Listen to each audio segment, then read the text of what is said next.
Colorism, an American or a third world hissy fit. Find out next on this edition of Straight Talk, No Chase. The following program is rated TV MAL. It contains strong language and is intended only for mature audiences. Allow me to reintroduce myself. My name is Art. A to the RT. So many niggas want beef, go to Arby's. Not too many rappers in this game that can stop me feeling cocky. Cause my flow hella stocky. Yeah, and I does this shit. Flow sick, something like when your two cousins kiss. Ill. And y'all niggas know who run this shit. They out of breath. Tell the coach I need 100 bricks. Let me cook them in the oven quick. Take them out when these percussions kick. Yeah, and it was never really a discussion, kids. Trade you to another team like the Russians did. Whoa, what the bitches that be sucking dick? Hit me up, you know I love that shit. Yeah, and it's all gold when I touch that bitch. Pass it to me, watch me clutch that shit. Swish, swish.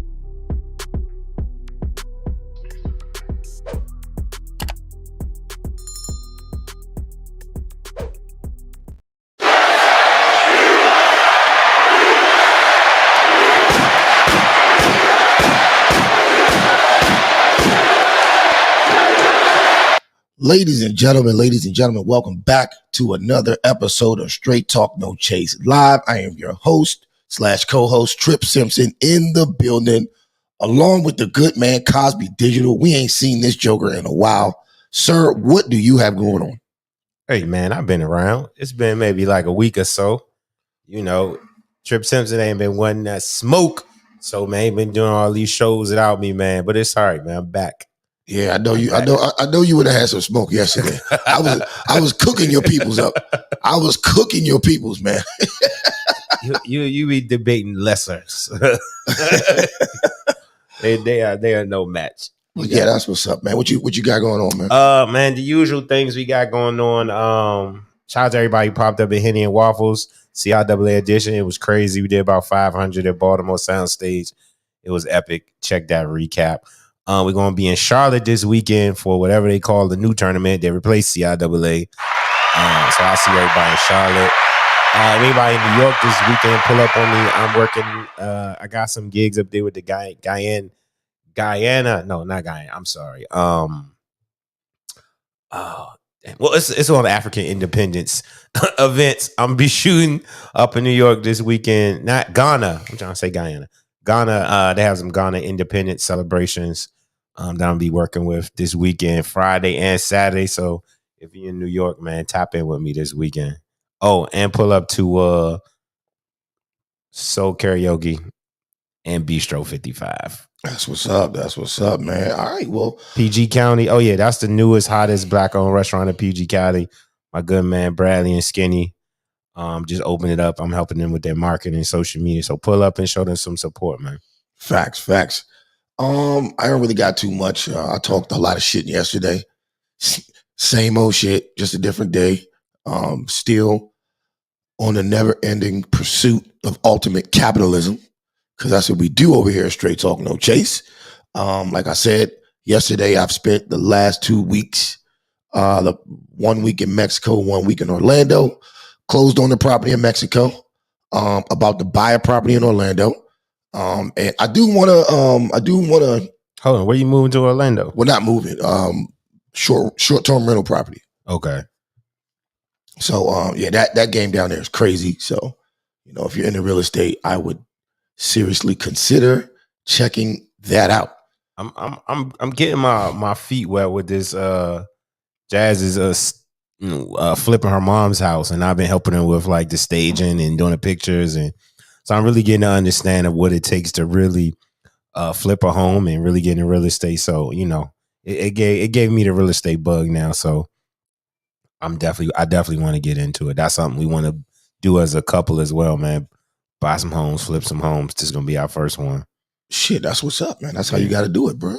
That's how you got to do it. So, anyway, and before I start, thank God for Vice News because they give a nigga tons and tons and tons of content, man. I don't even think they know how much of a blessing that they are. But anyway, on there, one of the latest editions of Vice Debates, there was a debate on colorism, skin bleaching, and cultural appropriation, which I thought was a very interesting conversation. I know if you see the thumbnail to this video, you see I called it the Victim Olympics because that's definitely how it appeared to me. One thing I noticed about the debate was the lack of straight black male representation. But I guess when you're talking about something like colorism, that really doesn't affect us like that because light skin or dark skin, we both have our ways of succeeding in the dating world. So without wasting any more time, I want to get into this video. It's a long video, so bear with us, but there's a lot of good commentary and a lot of good points I would like to discuss and a lot of things I'd like to point out. So without wasting any more time, let's get into this. Bear with me. Bear with me.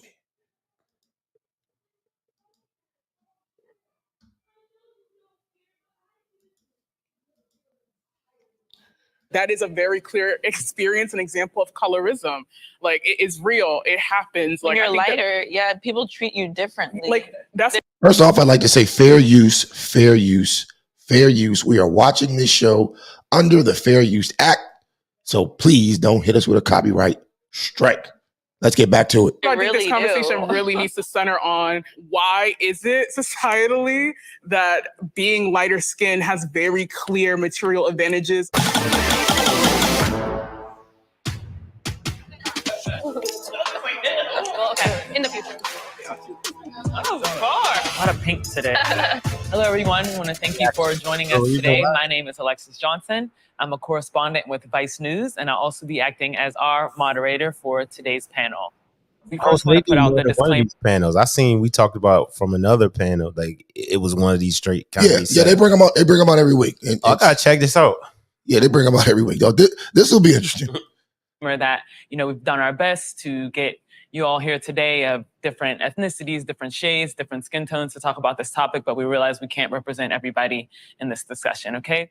Today, we're going to be discussing a topic that, as a brown-skinned Black woman moving throughout the world, it's something that I think about a lot. It's something that I hear being discussed a lot, both in real life, online, in the media. Today, we're here to talk about colorism. What is colorism and how do you define it? Hi, my name is Koa and I identify as biracial. I think about colorism as a distinct hierarchy.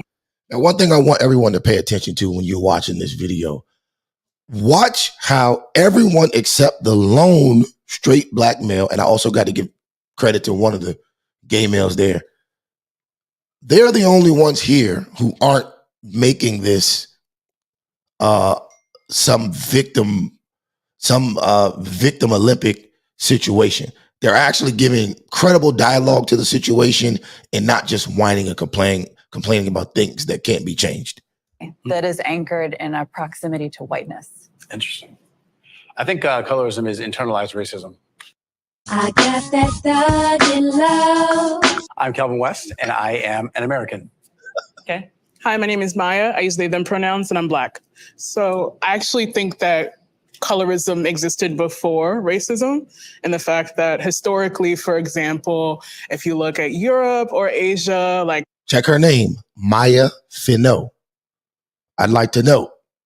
Shout out to Tariq Nasheed. She's not FBA. Serfs, peasants, people who were in the lower classes had to work and toil in the sun. And those who were royalty or aristocrats or whatever tend to be lighter skin. And so there has historically been a privileging of lighter skin over darker skinned individuals. But I think that with the onset of global white supremacy fueled by European colonialism, 1492 onward, it was then absorbed into racism. Yeah, I completely agree as well. I identify as Pause that real quick. She did state some historical facts about how racism was created. So, because what people don't realize, people are like, oh, it can never change, can never. I'm like, there was a point in time in human history that we know that race did not. It literally did not exist. You were denoted by your country of origin, your affiliation, or whatever. It was no black, white, yellow. Up until the 1500s, race was simply a trial of feet. Yeah. So, I mean, or a trial of speed. But what I think she did there, though, she conflated the two. Okay, racism has existed since 1492, but then you're throwing in colorism. But then later on, when they start getting to what they think colorism is, I think you can see where the two differ, at least in my opinion. Iranian. As someone who's from like an Asian country that wasn't technically colonized, we even have colorism in that idea, even without people coming in and telling us that. So it's almost like a preconceived idea that's in our heads. I'm a mixed race Puerto Rican, and in the Latina community, it's you can understand that very much as a caste system where there is no shame to address darker skinned people by slurs. Okay, there are personal consequences for colorism. There are also systemic consequences. And now, take note: no one who they have shown, none of these women who they have shown up until this point, are American blacks. These are all people from third world countries. Colorism has implications for public health, beauty, and all sorts of things in society. Okay. So you said that you feel like it is internalized racism? The blackest experience any black person can have is another black person telling them that they aren't black. And that is something that happens to lighter skinned black people because there's this idea and that I've lived a different life because I'm a lighter skin. And that, to me, is the most anti-black thing you can do to anybody. Maya, what are your thoughts on that? Sorry, I saw you had a little bit of a reaction there. Oh, me? Yeah. So I think often when lighter skinned people talk about experiencing bias from darker skinned people, I think that my first thought is just like, remember that colorism is an ism. And like when something has that ISM, it means institutional power plus prejudice. Darker skinned people as a class of people do not have the ability, the institutional power to, for example, put you in prison for long. So, let's stop right there. Do light-skinned people have the institutional ability to put you in prison? So if we look at traditionally if you had a scale of oppression, right? And technically it was a scale of oppression, especially in the deep south of America, especially in different countries, especially have caste system, like let's say maybe in India, Pakistan, where literally the lighter you are, darker you are, it can determine your destiny. That has credence. But if you're talking about, let's say we're in 5th grade algebra and I'm making fun of you, it doesn't have the same relevance. So it really depends on what context you're having this conversation in. Okay, but we're talking about present day America, right? We're talking about someone from an immigrant background who moved here from a third world country where they may or may not have been pissing in pots, right? From a third world country. But that's I'm gonna tell you what, that's not relevant. Hold on, though, because she's coming out here trying to make it seem like because she's dark skinned, you have a different experience in America being black, which I think is totally false. Because you're light skinned. What have I gotten in the world from being light skinned that's different from anything anybody dark skinned has got? So I'll say this: me being in the middle of the spectrum, right, closer in the middle of the spectrum of what would be considered colorism. I'm not super light skinned, but I'm not dark, where somebody would nickname me black or smoky or something like that, right? There's different experiences. I could say from objectively looking at how, let's say, men deal with light-skinned women, seeing them as exotic, seeing them as something else. It's tied, a little bit of it's tied to colorism, which is an offspring of racism and colonialism. We want the texture of people's hair, right? If you got a light-skinned person, it's very rare they're going to be super light-skinned with really nappy hair, right? It's that hair texture goes along with the skin color based upon the mixing of races. So your experience is definitely going to be different than a dark skinned person with, what would they say, 1A, 1B head versus a light skinned person with 4B wavy. It's going to be different. And experience how though? So the major things that I would say affect a person's life, especially a woman, right? Attraction, right? What is the standard of beauty at the time based upon where you live? And if your country has been really touched by colonialism and racism, you'll go to the point of dyeing your face, dyeing your skin, wearing other color texture hair because you're trying to keep if your up. country is like that. Hold on. Don't cut me off. I have a full complete thought to make. If that standard of beauty is omnipotent in your country based on the media, based upon magazines, based upon the culture that's being exported to you, that becomes your standard of beauty. Whether you have to undoctrinize yourself to make yourself feel better because all the things that have been fed to you by the media, by TV, by magazines, that this is what they consider beautiful. Just like you go to a lot of these countries, you wouldn't think no black people live there because all they show on TV are the lighter skinned people. But when you actually get to these places, they're like, damn, it's a whole bunch of people that look like me running around these places. I mean, if you're talking so you get a different experience. Okay, but if you're talking about these specific countries, right? These specific countries, I can see that because a third world experience is different from an American experience. My issue with this panel is that they're trying to make their third world insecurities the problem in America when it's not. What? Like, for instance, me being what some people would consider a light-skinned man, right? I'm not sitting up here whining and crying because a lot of women prefer dark-skinned men. I mean, it is what it is. Like, people have a preference. But men had eras, though. Wasn't it a light-skinned era where y'all was winning? It was a very short era, bro. Was it an era where culturally it was the Shamar Moores, the the whole light-skinned tribunal? Yeah, but then came Wesley Snipes' black ass. But then it switched. then Chris Brown and Drake took the mantle for a while where they was running it. So which is cool. Like, but I'm fine with that. I'm not gonna sit up here and lose my lunch because women are preferring a certain thing. It is what it is, bro. But can you acknowledge this? It can affect what the perception of what's in and what's good can affect your life. Not really. Not if you internalize it. If you internalize it as something that is life or death, like you won't be able to live because of this, I think it more so turns into an excuse. Because let's look at this young lady. How can you call someone's lived experience an excuse? We got to be careful. I can call it an excuse because number one, you can't measure it. This is what you think. You absolutely can. Look at this woman, right? So what's her problem for real? Her problem is not that she's dark skinned. Her problem is that she's fucking 350 pounds. So have you ever dated she can't even fit in the goddamn seat. Have you ever dated a dark skinned woman? My wife is dark skinned. No, she's not. Exhibit A, you think your wife is dark skinned. I wish if privacy purposes we won't show his wife, but I wish I could see her. His wife is the same complexion as me. You consider me dark skinned? Yeah. See, that's why I'm saying even your perception of if you're asking, I've dated women darker than her for sure. But even your perception of light skin and dark skin is thrown off. I'm gonna give you an example of just DC in general, right? Why does everybody know 5 to 6 blacks?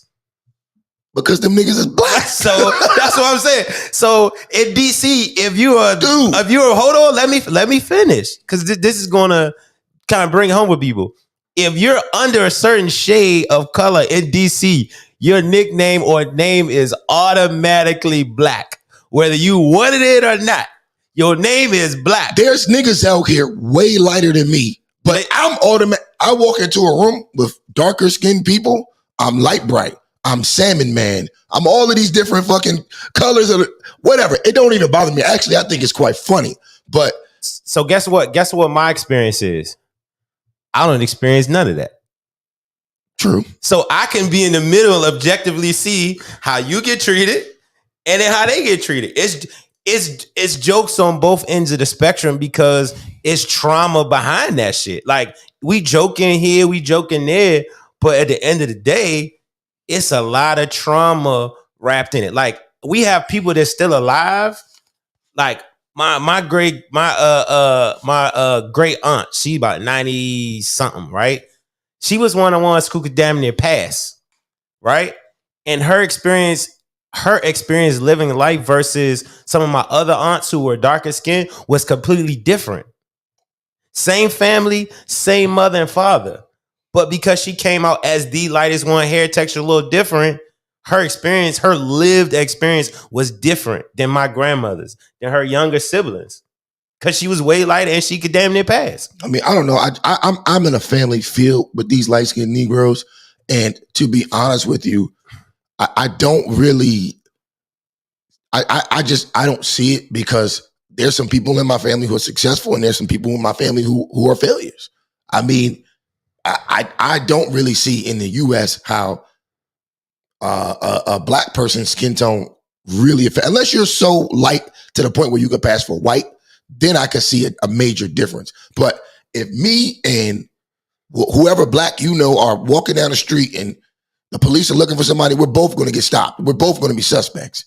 But I think darker skin is here and overseas, especially because you're associated with migrant. When you're overseas and you're in these European countries, that when you get that migrant association, that changes your life. Can you agree or disagree with that? Depends on where you are, but yeah, I can agree. Especially in Europe, like or UAE, places where migrants have built these countries or work in service roles or things like that. I mean, UAE is nothing but migrants. It's all migrants, to be honest with you. Nobody in Dubai or any of those countries is actually from there like that. But let's say if you have a perception of two people in a room that they perceive you as a black American coming from America versus a migrant, y'all could be both the same skin color. You're going to be treated differently if you're perceived or assumed to be a migrant. And that's definitely like that in Europe as well, just because of the current climate. Like it's very anti-migrant at this point. Well, it depends on what country. Like if you go somewhere like Great Britain, there's a study that's been shown like Britain is going to be like 80% Muslim by 2050. No, that's crazy shit like that. But then if you go right over the border in France, it's super anti-migrant in France right now. So your skin color at this time, 2023, can have a serious bearing on how you matriculate through life at this point. I mean, I got you. But in the United States of America, is this an epidemic? Is this is this an alarming situation that really needs to be changed? I think. Or can it even be changed? Until this country turns completely brown and just the way society is set up changes, no, it can't be changed because that's just the current society we live under. It's a very extremely racist society. And I don't think it's going to change for the next maybe 50, 60, 70 years when our country just becomes more browner and browner and browner. And white supremacy is going to fight. Like I look at the microcosm of that of South Africa, right? South Africa is majority black people, very few whites, but the white minority led the country. So they led with a racist agenda because they were the minority leading a majority country. So it didn't matter if the majority of people were one color, they still practiced colorism. Yeah, but you can only blame the people for that. Like you're 95% of the population and you let these motherfuckers come in and do that. Like you get what you pay for. I mean, you could make that example about any race of any time that was conquered, not just black people. Every group of people has been conquered and something taken from them, from the Chinese to the whites to the everybody. So that's the nature of human conquering. So I don't think that's necessarily indicative. Oh, you let me do something. That's what happened at that time. A more powerful people conquered you. You have a point, but to sit around whining about it, like that's gonna change. Like if you don't like the situation you're in, you have to get up every day and dedicate yourself to changing it. Like this young woman right here. So speaking on a panel about your experience, that's not leading to change something? I'm talking about within herself. I feel like she's blaming colorism on a lot of other shortcomings that she has. I mean, that's a stretch assumption to make. She's on the panel talking about colorism. If she was on the panel talking about I can't get a date because I'm overweight, which you're alluding to, that's something different. She's on the panel about colorism. All right, let's even look. So look, sidebar. Like I listen to the conversations that my girlfriend and her mom have. They're truly dark skinned women, right? And how she had to kind of do extra to build her confidence up as she was coming up as a little girl. And in turn, she does the same thing to her goddaughter. That's her similar complexion, because we live in a world where the standard of beauty is not lean to her. Even though she's a very pretty girl, if you leave it up to little kids, they're gonna attack. They attack both sides, right? If you super light skinned, they half white, whatever, mix, whatever. If you super dark skinned, black, tall, whatever, you get the attack. If you somewhere in the middle, you miss that. So I would say just be mindful. Your experience, your lived experience isn't everybody's lived experience. I just feel like people are always gonna be more critical of what's opposite than them. So if you're in a predicament where everybody's say your complexion, yeah, right, in this one dark motherfucker in the class, you're gonna get ostracized because that's human nature. But if it was the other way around, a bunch of black, like if you go to Jamaica, right, you know my brother-in-law Garth, yeah, they call that nigga yellow, and he's darker than you. Like Jamaicans are rough on light-skinned people. Like they call Garth yellow. But why? Colorism, I guess. But I'm not saying it's right. I wouldn't say it's right way. But according to her, there's no such thing as reverse colorism. It can't be reversed. Nah, it's only against dark-skinned people. So I think she's saying on the scale of what's worse and what's better, it would be better in terms of how you live your life. It would be better to be teased and be light-skinned or be teased and be dark-skinned, because the darker skin at this point in time in 2023 can still have an effect on how easy you live your life. It's a trade-off because there's also benefits with being dark-skinned. You know what I'm saying? If you're a dark-skinned person in shape, looking good, you're going to be the hottest person in the room. Nothing's going to be... It depends on where you are. Nothing's going to be a dark-skinned chick, nice body, you know what I'm saying, right in the right places, doing... Nothing's going to really beat that. Depends on where you are. Okay, so where would you have to be where that wouldn't win? In a place or country that can still... Well, I'm talking about the U.S. though.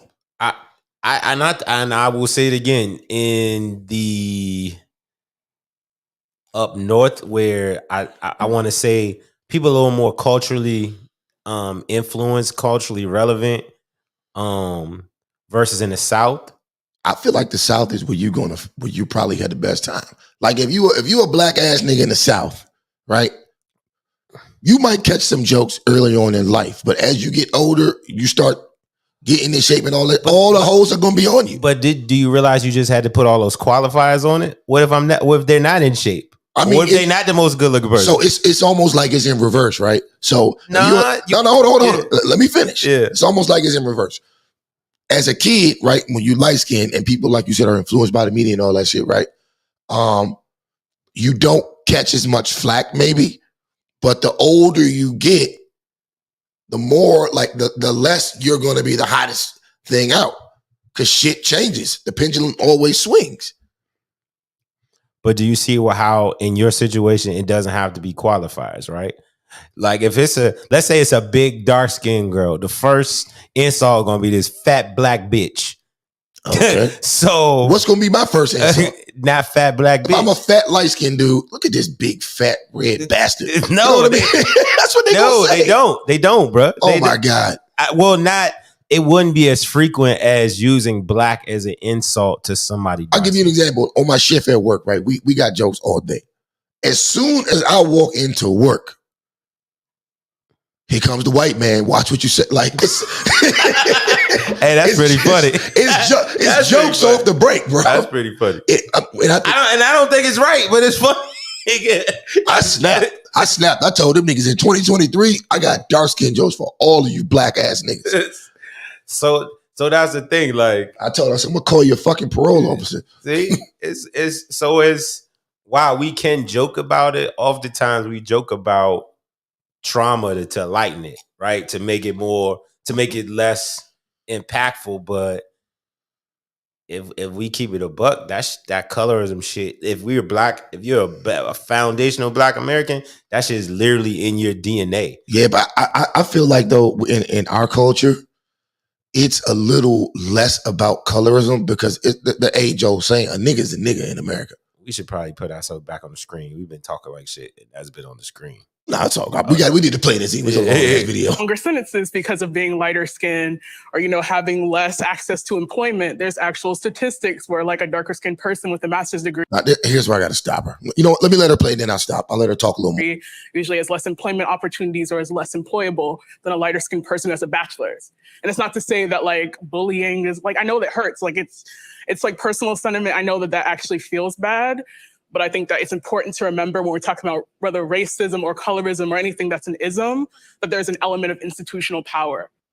I got to stop her there. Where's the study that says dark-skinned people and light-skinned? Where's the study that gives that differential? Did you look and see if it was an actual study? I did, and I cannot find one anywhere.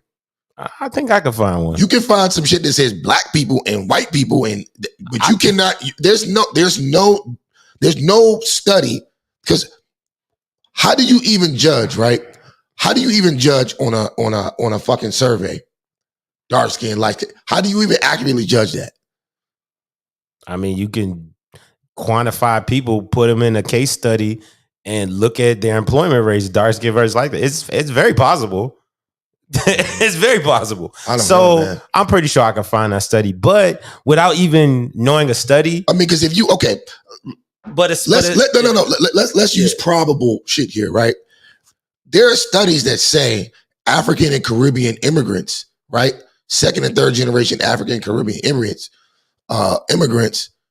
tend to do better in school and in college than foundational black Americans. Now, generally, we're lighter skinned than them.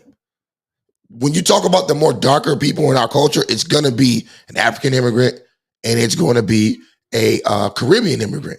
But a lot of studies show that they're actually doing fairly better in the system than we are. But that's a fact. That's a straw man compared to what she's talking about. I think what she said is a straw man argument because she's saying darker people, lighter people tend to do better than darker people, which I mean.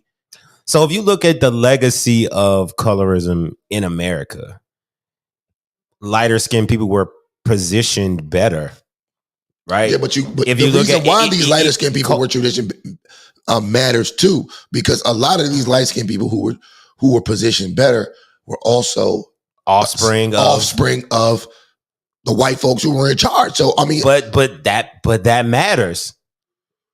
That literally makes a difference.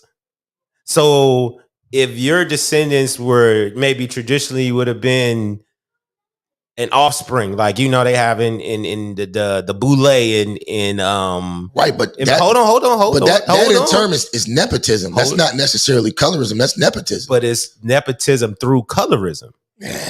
If you're not light skinned, you can't be in it. So that's nepotism through colorism. I got you there, buddy. So that's an example of the. So what she's talking about is legacy, right? We can't have this conversation without legacy because either the darkening of America or the lightening of America is a legacy of white supremacy, right? Is a legacy of slavery, is a legacy of Jim Crow. It's a legacy of things. So we don't address what the legacy is. We can't have a realistic conversation of where this is in 2023 because your family history, you don't become light unless it was some intermingling somewhere up the line. Whether it's your grandma, great-grandma, great-great, somebody was with somebody white at some point. Most likely. Correct? So I guess my question is, are you upset that you immigrated into a majority white country and are you shocked that this is the case? I mean, because coming from the Caribbean or Africa, The colorism is worse there, and it's majority black. So being shocked or having an opinion or having a gripe with it. I mean, no, man, these people go in. They act like this is the most pressing situation facing America as we speak. I mean, I think it's important, though. I don't think it's the most pressing issue, but you can't. You know, I feel like it's skewed.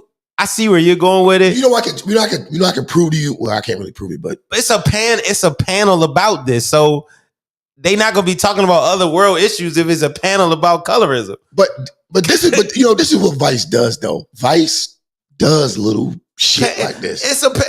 But this would be throwing me off with you. Like, hey, they acting like this man colorism. It literally said a panel about colorism. I'm gonna say this: they picked a bunch of women and a bunch of effeminate men. There's only one straight black man on this panel, and he's the only one, with the exception of one of the gay men. They're the only ones talking sense here.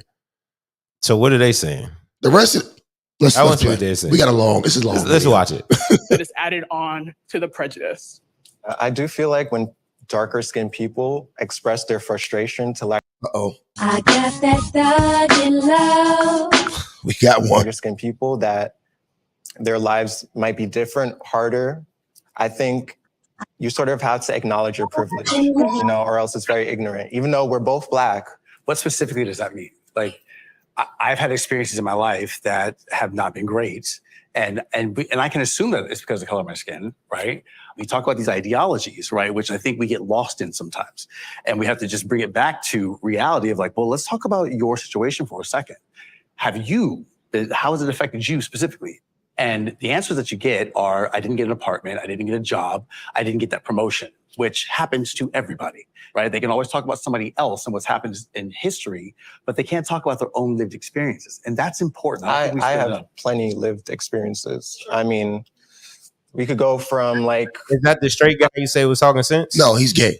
He's the gay guy that was talking sense. That didn't make sense, though. I thought it made sense. So I'll tell you what, put the camera back on me.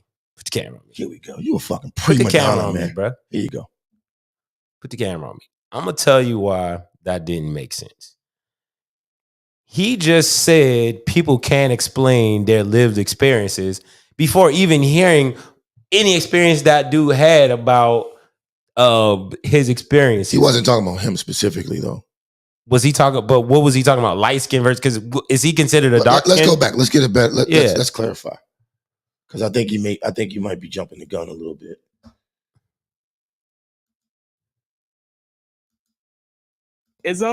But there's an element of darker skinned people express their frustration to lighter skinned people, that their lives might be different, harder. I think you sort of where like a darker skinned person with a master's degree usually has less employment opportunities or is less employable than a lighter skinned person who has a bachelor's.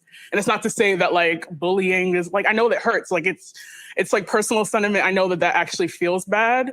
But I think that it's important to remember when we're talking about whether racism or colorism or anything that's an ism, that there's an element of institutional power that is added on to the prejudice.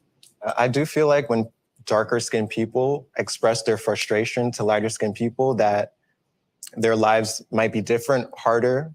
I think you sort of have to acknowledge your privilege, or else it's very ignorant. Even though we're both black.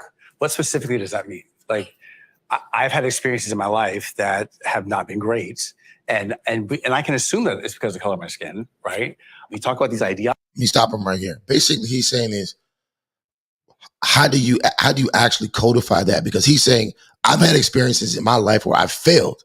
Yeah. Do I assume, okay, I'm failing because I'm black? I'm failing because I'm light skinned? I'm failing because I'm brown skinned? Or am I failing because it's fucked up out here? But put the camera back on me. Dog, come on, man. Just for production purposes, it doesn't make sense us talking with a frozen screen like that. It doesn't make sense. You got to hit the switcheroo. I think it's just hard work, bro. I think they're answering. He answers something that the light skinned person didn't say. He was saying from a light skinned perspective, listening to somebody dark skinned complain about the things that they're going through. As a light skinned person, that he knows he has a little bit easier than a dark skinned person. You acknowledge I might not experience all of the same things as you do because of my proximity to whiteness. I'm like, that's what he's saying. But the other guy like, kind of went on a whole other. He took it a different route. Okay, all right, fair enough. Technologies, right? Which I think we get lost in sometimes. And we have to just bring it back to reality of like, well, let's talk about your situation for a second. How has it affected you specifically? And the answers that you get are, I didn't get an apartment, I didn't get a job, I didn't get that promotion, which happens to everybody, right? They can always talk about somebody else and what's happened in history, but they can't talk about their own lived experiences. And that's important. I have plenty lived experiences. I mean, we could go. I'm not even sure if this guy is black, but from like just for me, I'm in the beauty industry, the beauty world, so I get invited to an. I'm a colorist, nigga. I don't give a fuck. Sue me. You like the Uncle Ruckus of light-skinned people. You know what? That's a new nickname. Light-skinned Ruckus. Look out, light-skinned people. You got a hater in your midst. Chris Brown, Shamar Moore, watch your back. Yeah, watch out. Watch influencer events, and if I look around and I'm the darkest black person, there's still a problem there, you know? Blood clot.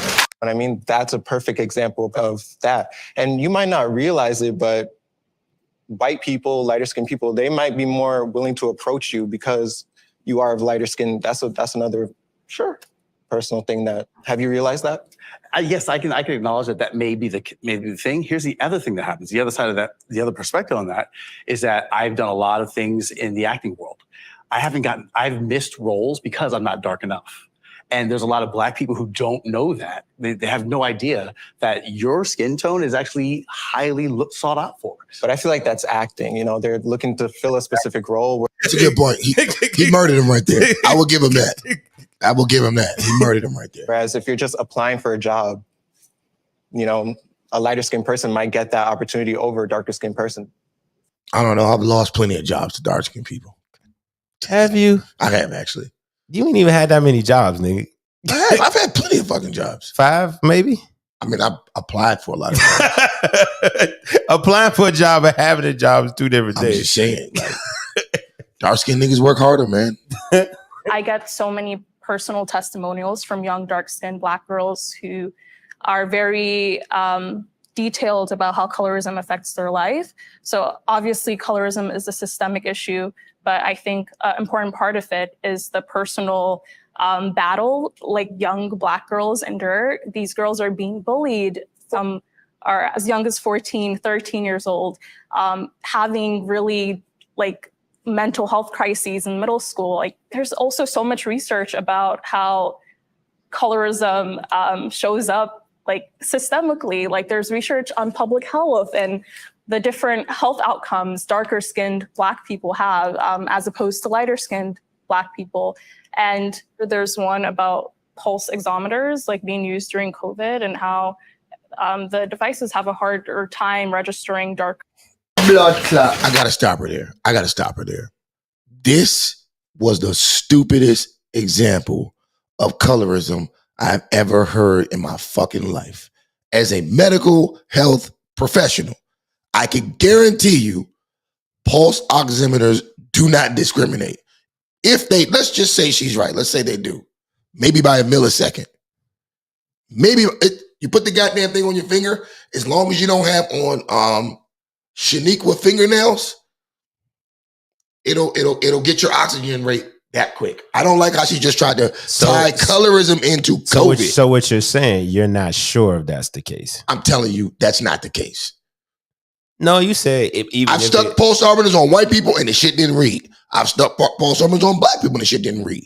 It all depends. It all depends on your body temperature at the time. But so you don't know for sure what she's saying is wrong. I know for sure that's bullshit, because it's such that device is such a minute detail in the grand scheme of medical assessments that I just find it ridiculous that she would even bring that up.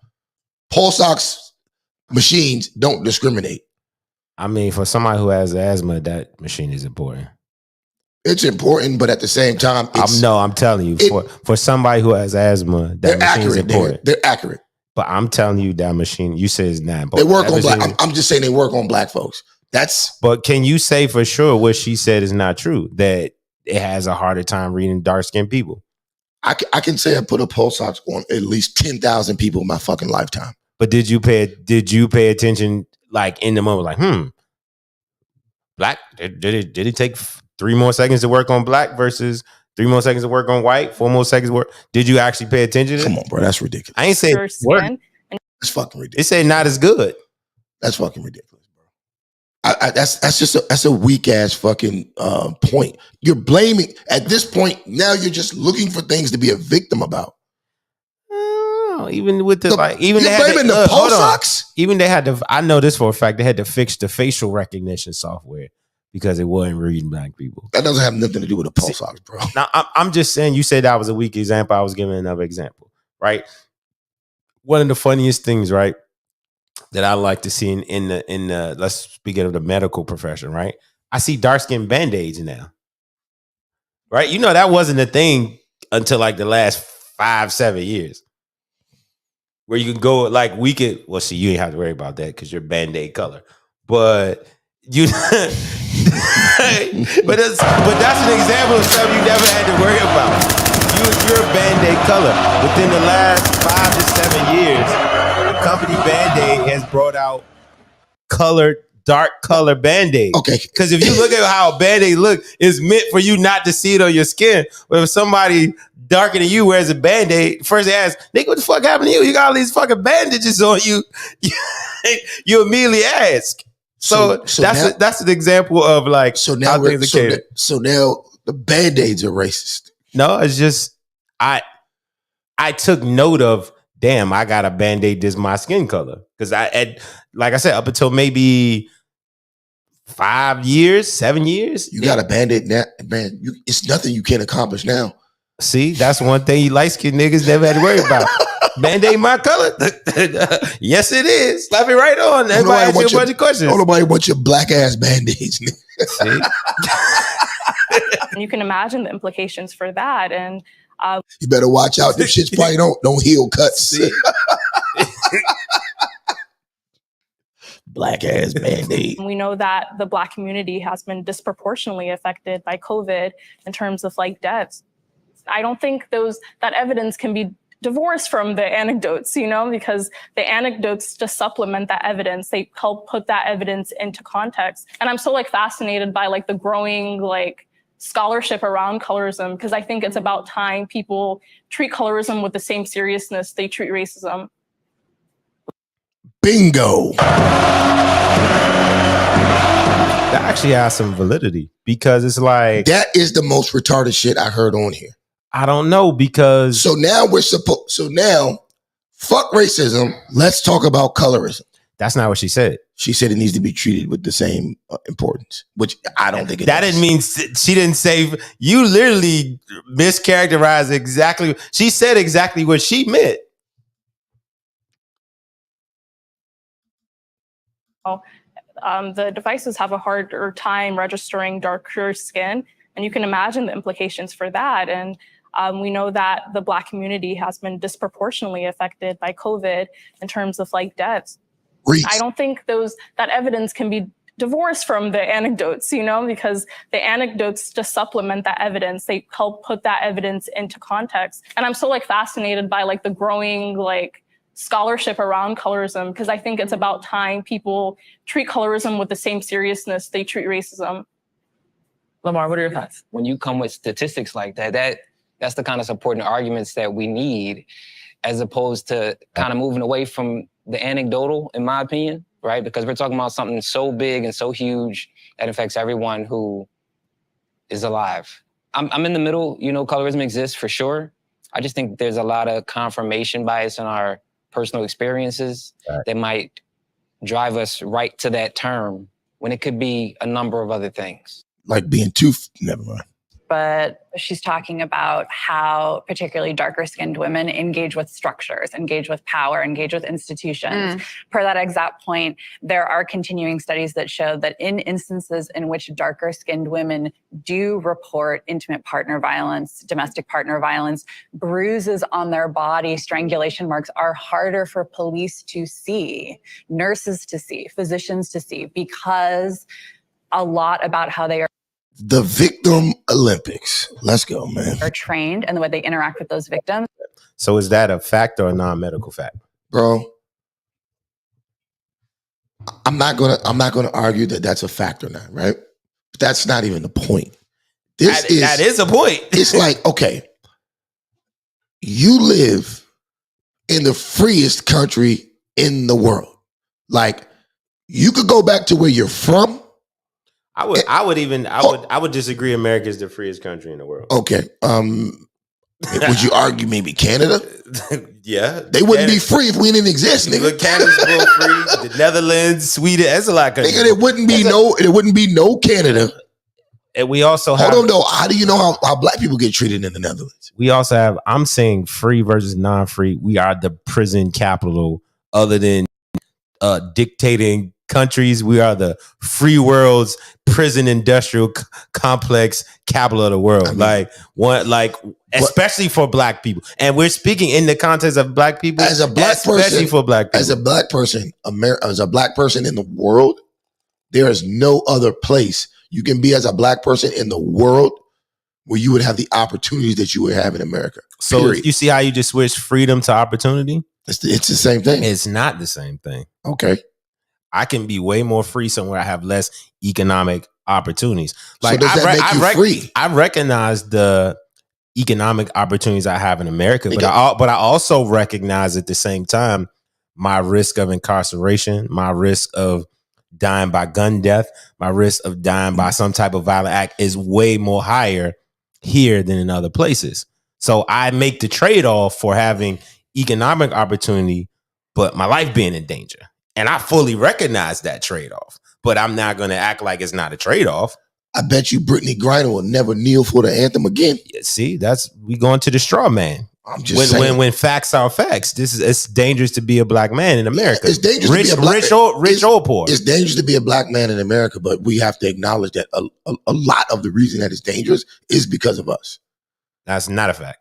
Because I'll tell you why. So hold up. So wait a minute. You get to state facts, and they can be facts. But when I state a fact, it's not a fact. But I'll tell you why that's not a fact. Because we have an example of other countries where black people live, and it's not as dangerous. They're not killed at the same rate. They're not imprisoned at the same rate. They're not injured, molested, any violent statistics or before I'm not disagreeing with you there. So hold on. I'm not disagreeing with you. Violence, incarceration statistics for black people in other places, a lot of other places are lower. So this is a particularly American problem. So I can say that's not a fact because there are examples of where black people live, where they don't get locked up as much, where they don't get beat by police as much, where they don't get killed as much. Literally, the example is there versus America. So we can make it's empirical evidence. So I can say what you said is not a fact because there's evidence to support that not being a fact. All right, real quick. What's up to my man Gilded Quan? Hey, I'll post a link if you want to hop in.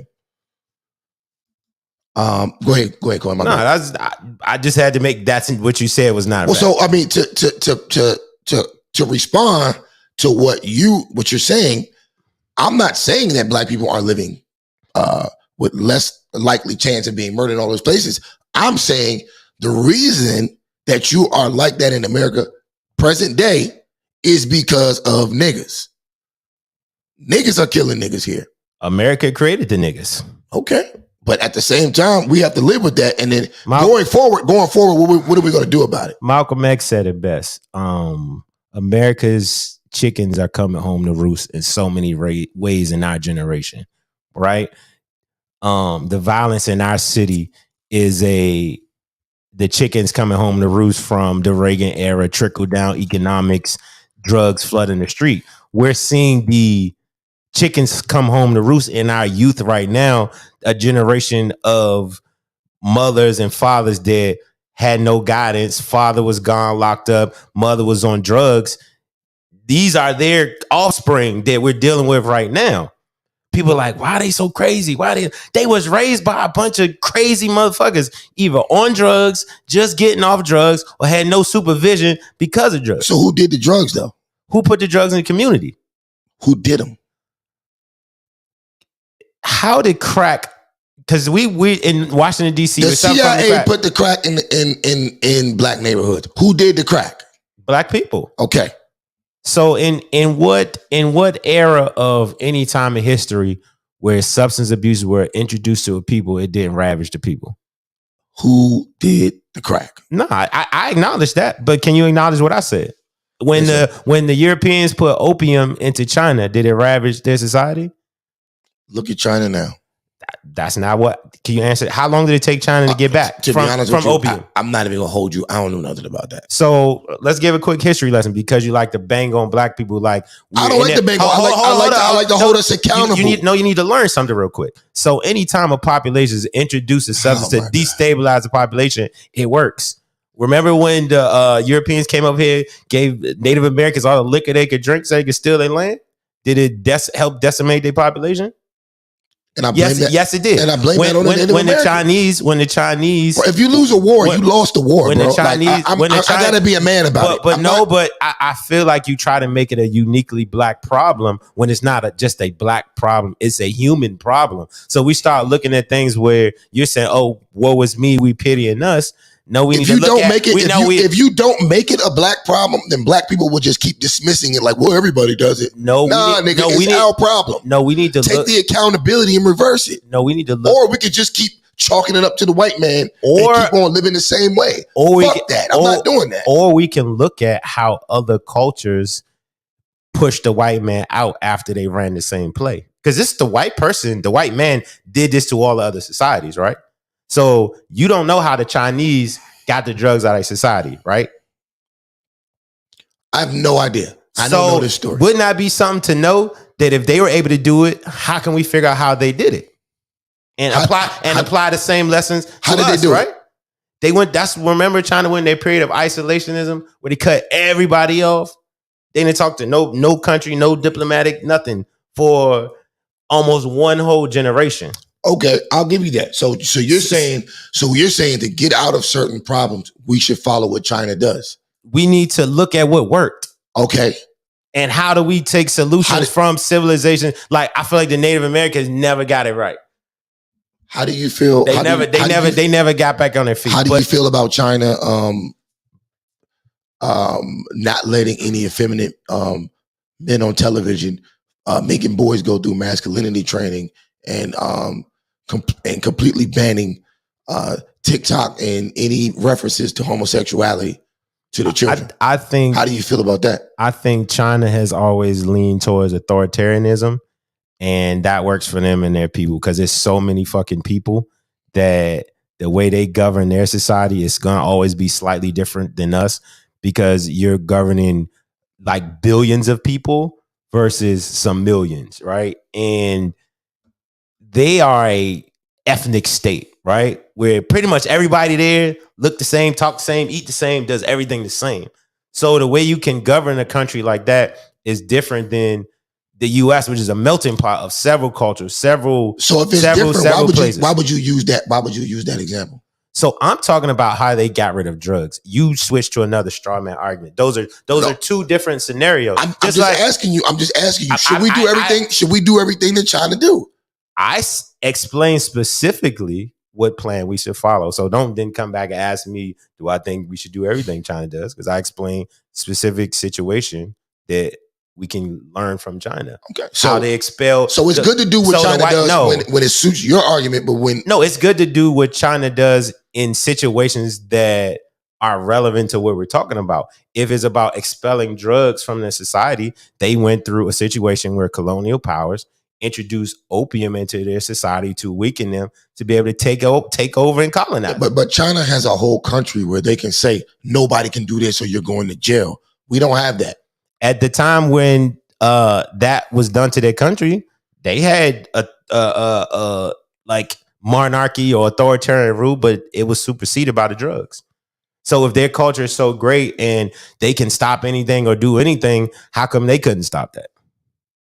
How come they couldn't stop the Europeans from introducing opium into their society and destroying their cities? Just like they introduced crack into Black American cities and destroyed the cities. How come the Chinese couldn't stop that? So for one, China is its own country we are a group of people within a country. Why So couldn't? that's not a But fair why couldn't they? comparison. Why couldn't they stop it? I mean, it appears to me as if they did a good enough job combating it. Why they lost a whole generation, just like we lost a whole What generation. year was this? Like the early 1900s. The early 1900s is when they were conquered by the British. From what year to what year was this? It's like early 18s to late 1920s. I don't know the exact, but just look up opium. If you look up the opium epidemic in China, they started just selling drugs back and forth as a trade, but then the British tradesmen took over and like, okay, we figured out a way in. We can just dope up the whole society. We're gonna take the power and we're gonna colonize these people. Okay, look, I mean, I don't really know where to go with that argument because we don't have any accurate times, dates, but I'm not going to say. So you never have a specific accurate time or date, but now that's a problem for you. No, it's no problem. You know the exact. So every time you tell me I don't, I'll be like, yeah, you're right, I don't. You don't have specific, but I'm saying that we kind of went a little far down the rabbit hole, but we did. My thing is, I make sure to pay attention when you try to make something a uniquely Black problem, when throughout history, we've seen how our adversary has played the same playbook over and over again. He's won with it in some places. People fall back and won back in certain places. But we can look at, from a strategy perspective, where did they win with it and where did they lose with it? So if we can look at that, from that, if we can look at that, then why would you say that we keep losing? I think we have less togetherness than them. Like them being an ethno state, an ethno country, one person can rise to power and change the tide of things. Just like in America, because we're one group, they make sure they kill or subjugate or do whatever to our rise up leader, messiah, whatever, because they've seen throughout the other places in history where they took over and they let somebody rise to power, come to power, create a revolution and kick them out. So by the time white supremacy evolved to America, it's like, oh, if they got a messiah type personality, the Martin Luther Kings, the Malcolm X's, anybody they perceive as a leader that could galvanize Black people, rise them up and move them forward, they kill. So that's the evolution of, they let somebody rise back up in China, kick them out, let them rise back up in other countries and got kicked out because they didn't squash the shit. In America, like, oh, we're not letting these niggas do nothing. We're going to kill them. Okay. All right, let's continue. Are attuned to look for those marks on lighter skin tones. And so that also impacts a lot in terms of who is seen as the victim, who gets resources, who gets proper medical attention. A lighter skinned woman who presents like I do, who walks in with something that reads very clean cut, is likely to get more attention in an already deeply misogynistic and racist and sexist body than a woman who is much darker than I am. So they seem to have presented a lot of evidence and studies.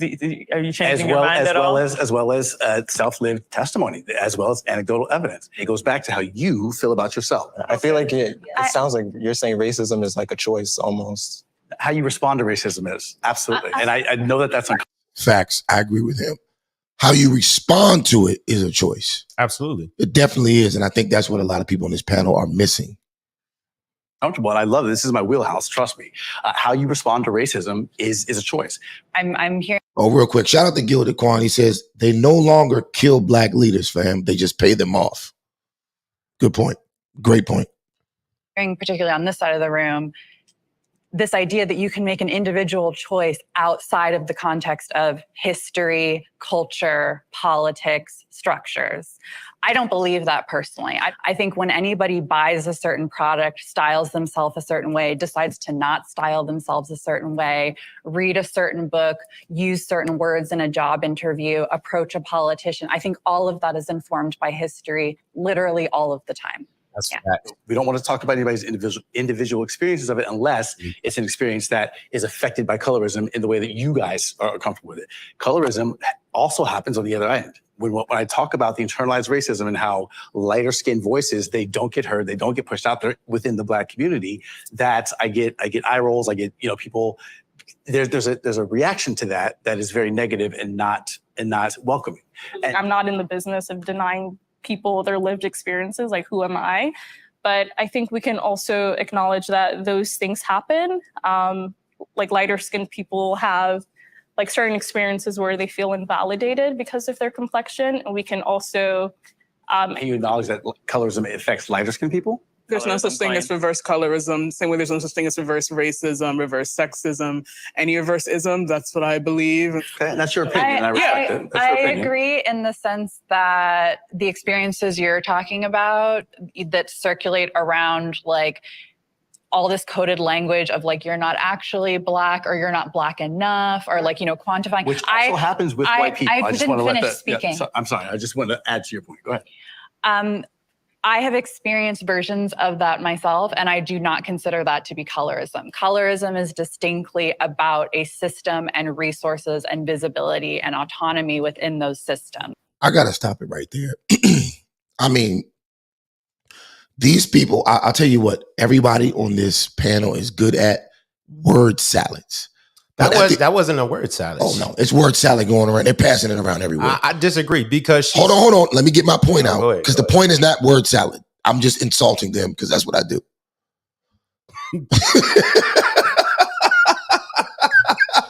Put yourself on screen. I feel like you about to go on something epic. Put yourself, put yourself on screen for this. I feel like this is ridiculous because they're sitting up here trying to say that lighter skinned Black folks have some sort of systemic system that we use to oppress them when that's not the case. We're all niggas here. I understand if you're in Jamaica, there's a caste system. If you're in Puerto Rico, there's a caste system. If you're in like a real caste system that actually matters where they have names for everybody in the caste, I get that. But in the United States of America, you're either a nigga or you're not a nigga. I have never received anything in life for being a lighter. I don't even like to use the word light skin because it's light, bright motherfuckers way lighter than me out here. But for being a lighter skinned Black person, I've never received anything. Every dollar and every penny I've ever gotten in my life, anything I've ever gained, I did it through my own merit. So I don't really feel sorry for people. And notice you don't see any dark-skinned men on this panel because real Black men don't sit around blaming colorism for their problems. So now you speak for dark-skinned men? Where are they? You don't speak for dark-skinned men. I speak for those with no voice. You don't speak for dark-skinned men. So they not on the panel and you don't speak for them. Because you can't. So I mean, no. I've talked to some of my dark-skinned. Let me finish my point because I'll speak for Black men in general. At the end of the day, this is not a Black man in general conversation. It should be colorism, but this is any other conversation. Yeah, I would be with you. So only Black women can talk about colorism. But you cannot. That's sexism. But you cannot speak for a dark-skinned Black man and his experiences in America. Okay, I'll speak for Black men in general. Okay, but I can't do that because I'm lighter skinned, right? No, you can't speak for darker skinned Black men. Okay, so you can't speak for them. So can I speak for Black men in general? Yeah. Okay, so Black men in general don't give a fuck about colorism. We don't. Because we both benefit from whatever we are. Light-skinned niggas get in where they fit in. Dark-skinned niggas get in where they fit in. Period. The reason, you know what's wrong with and I'm gonna go back to the panel. You know what's wrong with every bitch on this panel? They don't get in where they fit in, and they want to fit into places that they can't, and they're pissed off about it. And that's their problem. But that's not America's problem. Just let me know when you finish. I'm finished, man. I don't think anybody talked about getting in where they fit in, right? They talk about their experiences moving to get to where they wanted to go and what their experiences are, right? You have light-skinned people advocating on this panel and has shown empathy for dark-skinned people understanding what their privilege is over them. Even if it's a small privilege within our structure that we have, it's still a privilege because the caste system has never worked dark to light. It's always been light to dark. Is that a fair assessment in your eyes? No. At what point in history has it worked from dark to light? I mean, maybe in other countries, but in the US, I feel like it's niggas across the board, bro. So that would be saying that there's no colorism at all by that statement? I think there is colorism in essence, but I don't think. Hold on. There's colorism based on the definition of the term colorism. Colorism exists, right? It exists, but I think it exists on both ends of the spectrum. Are there historical instances of colorism benefiting light-skinned people? Yes, there are. Are there historical instances of colorism benefiting dark-skinned people? Yeah. It is not. There are none. I'm still mad at Wesley Snipes. There none. There's no institutional bitch ass Tay Diggs. It's no institutional benefits for dark skinned people. So that right there is the difference. If we strip everything, no, I gotta stop you there. You're using the word institutional. Shout out to Jamar Crawford. What up, cuz? I agree with him. Jamar, it's jokes in it and not actual power. I agree with that statement. It's no power in light skin versus dark skin niggas.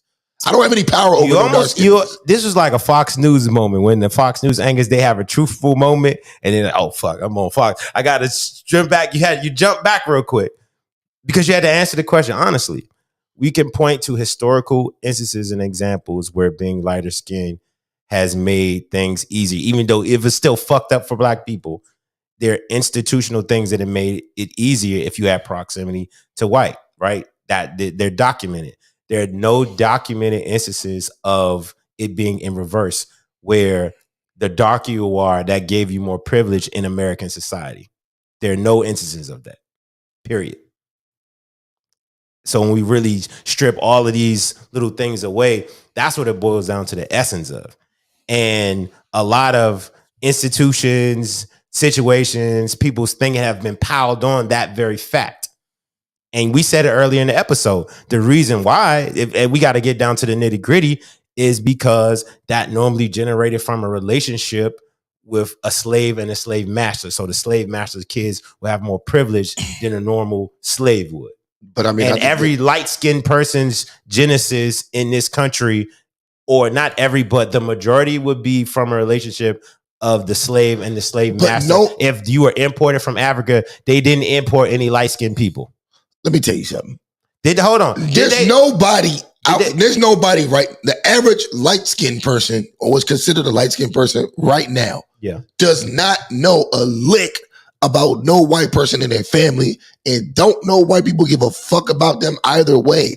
Maybe back then. Yes, they do. How? So perfect example. My cousin is on this live right now, Jamar Crawford. We're two different complexions. We come from the same family. A bunch of light-skinned ass niggas. Jamar ain't light-skinned. But what I'm saying is our family, his great-grandfather and my grandmother were brother and sister. They light-skinned as a motherfucker. What I'm saying is our family didn't get no benefit from them being light-skinned. Them niggas bust their ass, worked hard and got money and taught their kids how to do that shit. So in America, do you, because I'll ask you this and then I don't know kind of where your head is on a situation. Do you think light-skinned people are perceived less of a threat than dark-skinned people? To me. To me.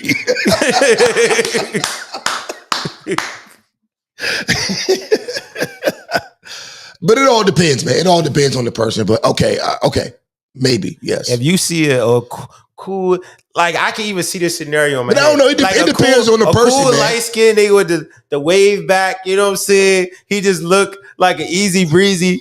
Then you got the niggas that we nickname Black. Black might have a chain. Black might have gold teeth. And you see light skin wavy and Black, and look, and my biases are informing even this scenario, right? One is perceived more threatening than the other, right?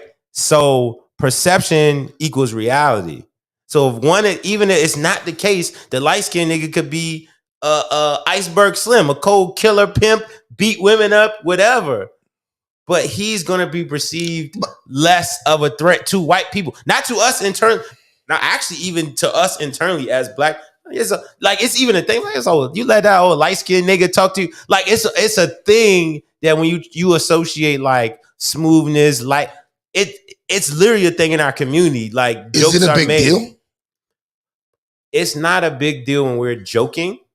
I mean, is it a big deal? Period. Is it a big fucking deal? That's what I'm asking. Every joke has a genesis in something real. Is it a big deal? Yeah, it does. It's real when it comes. No, I said, is it a big deal? If it has the ability to affect your finances, where you stay, what you can do, your upward mobility, it's a big deal. So why do African niggas come over here and get more money than us? Because they're coming from a different situation. Like, we just act like every. But it's colorism. It's on. colorism. Hold on. Every broad on here is African or Caribbean. They ain't Hold on. Don't keep jumping around. I'll answer each question at a time. So, the average working class African person is not coming here. Do you agree or disagree with that? I plead the fifth. Okay, you plead the fifth. So we tend to compare our average working class person to the more hardworking, exceptional African that can save up to buy. Them niggas coming over here working in gas stations and Uber, nigga. Them niggas ain't, you know what I mean? It takes a certain amount of money to even get out the country. So that lets me know this is not your average. Oh, well, hold on, though. I just did a show about this not too long ago. African niggas are banging these old white chicks and getting green cards. But that's an exceptional skill. They figured out they got hustle. They said, I will sacrifice. I'm not attracted to this white woman. I'll find this white woman on the beach. I'll lie to her for 12 months to get her to give me a visa. I'll bang her brains out. But that's somebody exceptional from the hustle standpoint. On. Some nigga that came over here on a visa, regardless of his story, right? He's over here on a visa. He's working at the gas station, or he's working at McDonald's, or he's driving an Uber, and he's black as fuck. And hold on. No, it's something you breeze past, and you did it real cool. You hit the regardless of how he got here. That's a big thing, how he got here. But he still has no status.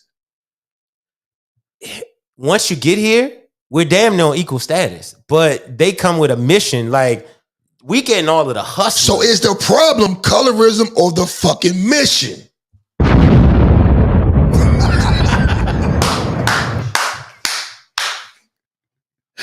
Oh shit! I like that. I like that. I'm just saying, what's niggas' mission? I like that. I like what you did there. I like what you did there. I mean, hear me out though. Is the problem colorism or the mission, bro? So I would agree with you 100% that black men, black people need to wise up, focus up, get some fucking goals, get a common goal between us, and start to rebuild. One of the things that helped China get over their opium addiction, they have a national identity, and they began to rally around their national identity, kick everybody the fuck out. No more trade, no more commerce, no more nothing until we get that right. They still do that sometimes to this day, like how they had a zero tolerance COVID policy over there versus our policy, right? And they're able to implement those things that we can't do because they have a specific national identity where they can a totalitarian government. Yeah, and everybody gonna do what we say. So here he's like, oh, I got my individual freedom. Oh, I'm a scientist, and everything in between. So we can't have that same type of movement. But within our culture as black people, we can adopt a zero tolerance policy in terms of what we need to eliminate from the community for us to grow up. Where you see victims, I see an opportunity. I see an opportunity to educate people, because if you don't know what trap you're in, you can't get out of the trap. If you don't know, if the hamster don't know he on the hamster wheel, he ain't gonna stop running on the wheel. He's just gonna keep running on the wheel. Like, my goal is to educate black people, like, get off of the wheel. So understand your circumstances. I think we're saying the same thing, bro. We're not. I think we are. I just think I'm a little meaner the way I say things, and you appeal a little better. But at the end of the day, right? If your goals are not in tune with with the end game being you being the winner, then you're destined to lose. So, and when you're destined to lose, I feel like, I'm not saying you feel like this. Yeah. I feel like you're willing to grab at any straw that's out there to justify why you're losing, whether it's at getting a job, succeeding in society, or getting a date.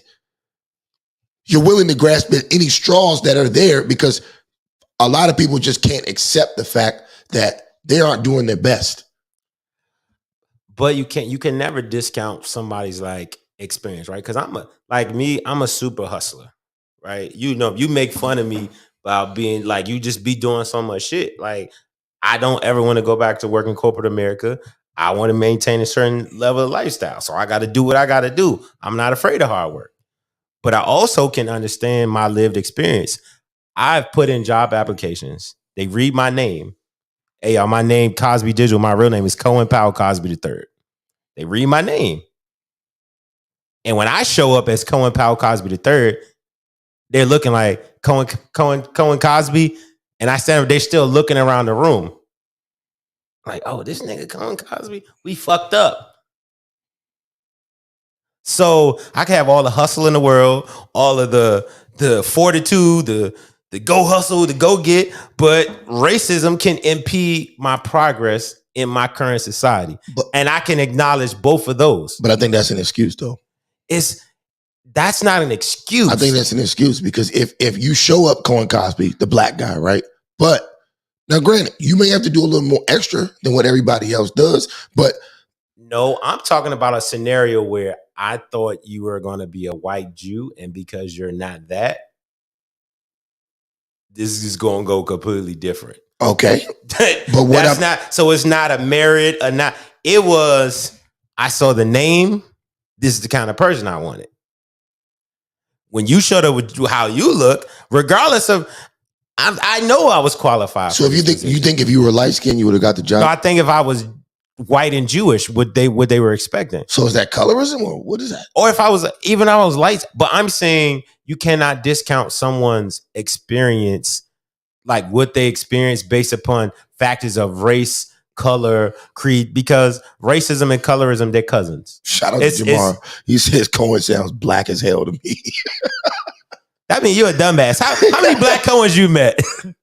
None, never in your life. I know a couple. Their first name is Cohen. You ain't never met no other Cohens because I know like 75 people you know. Cohen, if you saw Jamar, if you saw an application that said Cohen Powell Cosby III, you would not expect me to show up. I'm hiring him. You would not expect me to show up. He says Cosby is the thing. It's not. Even so, Cosby is actually a Jewish name as well. I know. When I hear Cosby, I'm thinking nigga. That's only because of Bill Cosby. But other than that, all other Cosbys are white. They're all white. You have one super famous Cosby. And side note, when you come up north, it's Cosby. My family's from Florida. In Florida, it's Cosby. Like, I was always confused as so when you changed your name to Cosby. No. My family kind of like when people started pronouncing that way, they just let it stick, right? Just like Antetokounmpo, that ain't his real fucking name. But when he was in Greece, they made him change it to get a passport. His name is pronounced a whole different way. But when you come to places, you have to assimilate to the culture to get the fuck along. So when my family moved up north from Florida, it was Cosby. But because Bill Cosby was famous, all the white other Cosby were famous, people would see it and say Cosby. You know you done fucked up, right? Cosby. And they got tired of correcting people and saying Cosby. No, it's not Cosby, it's Cosby. And over a generation. Can I call you Cosby? I'm fine with that. I don't give a fuck. Cosby Digital in the building. But it used to throw me off. It used to throw me off when I used to go back to Virginia or I used to go to Florida and people was like, oh, it's the Cosbys. Miss Cosby, Mr. Cosby. I'm like, who the fuck are these people? And then one day my grandma sat me aside like, hey, when we moved up here, niggas just couldn't say Cosby, right? And it just became Cosby and it stuck. That's a real story of cultural assimilation where if somebody can't get it right, you get tired of dealing with or tired of correcting, they can literally change your fucking family name. They frying you in the comments, man. Niggas say, Google image Cosby, everybody black as hell. I might have to do that. How many people show? It's going to be Bill Cosby and probably Cosby of Cosby Show people. I guarantee. So y'all don't think I Googled my own name? Like, I don't know. Have you? Cosby? I've Googled my own fucking name. All right, let's get back to the video. This Like, to add on what she said, like about the whole bullying and things, like that actually does happen. Like I've been bullied just for, well, I consider myself as brown skin, but back then I was like really dark skin, and I did lighten up like probably 2 shades, maybe 3 shades because of it. Can you tell me why you started to bleach your skin? Oh, shit. It's like you growing up in school, you have mainly guys making fun of your skin color and calling you charcoal, calling you dark. So growing up, you just start to feel like, oh, okay, no one likes me because of my skin color. Like, okay, I see. So that kind of does something to your head, you feel me? And also we have social media. They do praise lighter skinned women. I'd like to say something real quick. This is the difference between men and women. Ever since I've known, I've had a fucked up hairline. To this day, I refuse to use Beijing or any of that bullshit. But that means you mentally tough, because the majority of the niggas have given into that. I don't give a fuck, bro. I still had hoes. But look, you're the exception, not the rule. How many niggas light-skinned niggas you know? Because y'all tend to lose your hair earlier. It's a fact. Oh my God, the colorism here is getting hot. Is that no? But y'all tend to lose your hair a little earlier. All the light-skinned niggas I know, they got the horseshoe. All right, we 37, 38 for context. Niggas say, nah, just cop us 30 hat.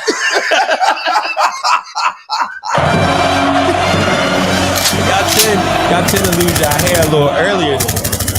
And a lot of my brethren have either went bald, or you know what I'm saying? Nigga, I'm rocking the fucked up. I don't give a fuck. But you're an exception. I would consider you a mentally tough person. Well, maybe people just you need sturdy. to get tough. You sturdy guy. That fits you. You're mentally tough. So but everybody not that.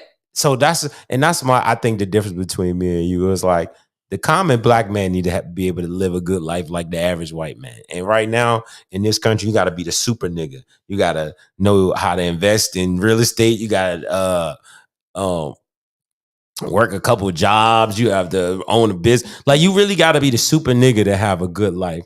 The average nigga in the U.S. is struggling like shit, reaching for a lifeline, fucked up in the game. And it shouldn't be that way.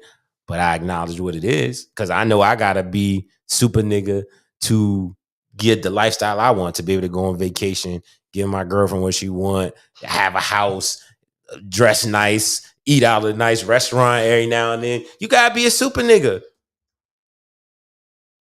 Well, no, you don't. Yeah, to name it. Look, so it's funny, right? Me and you live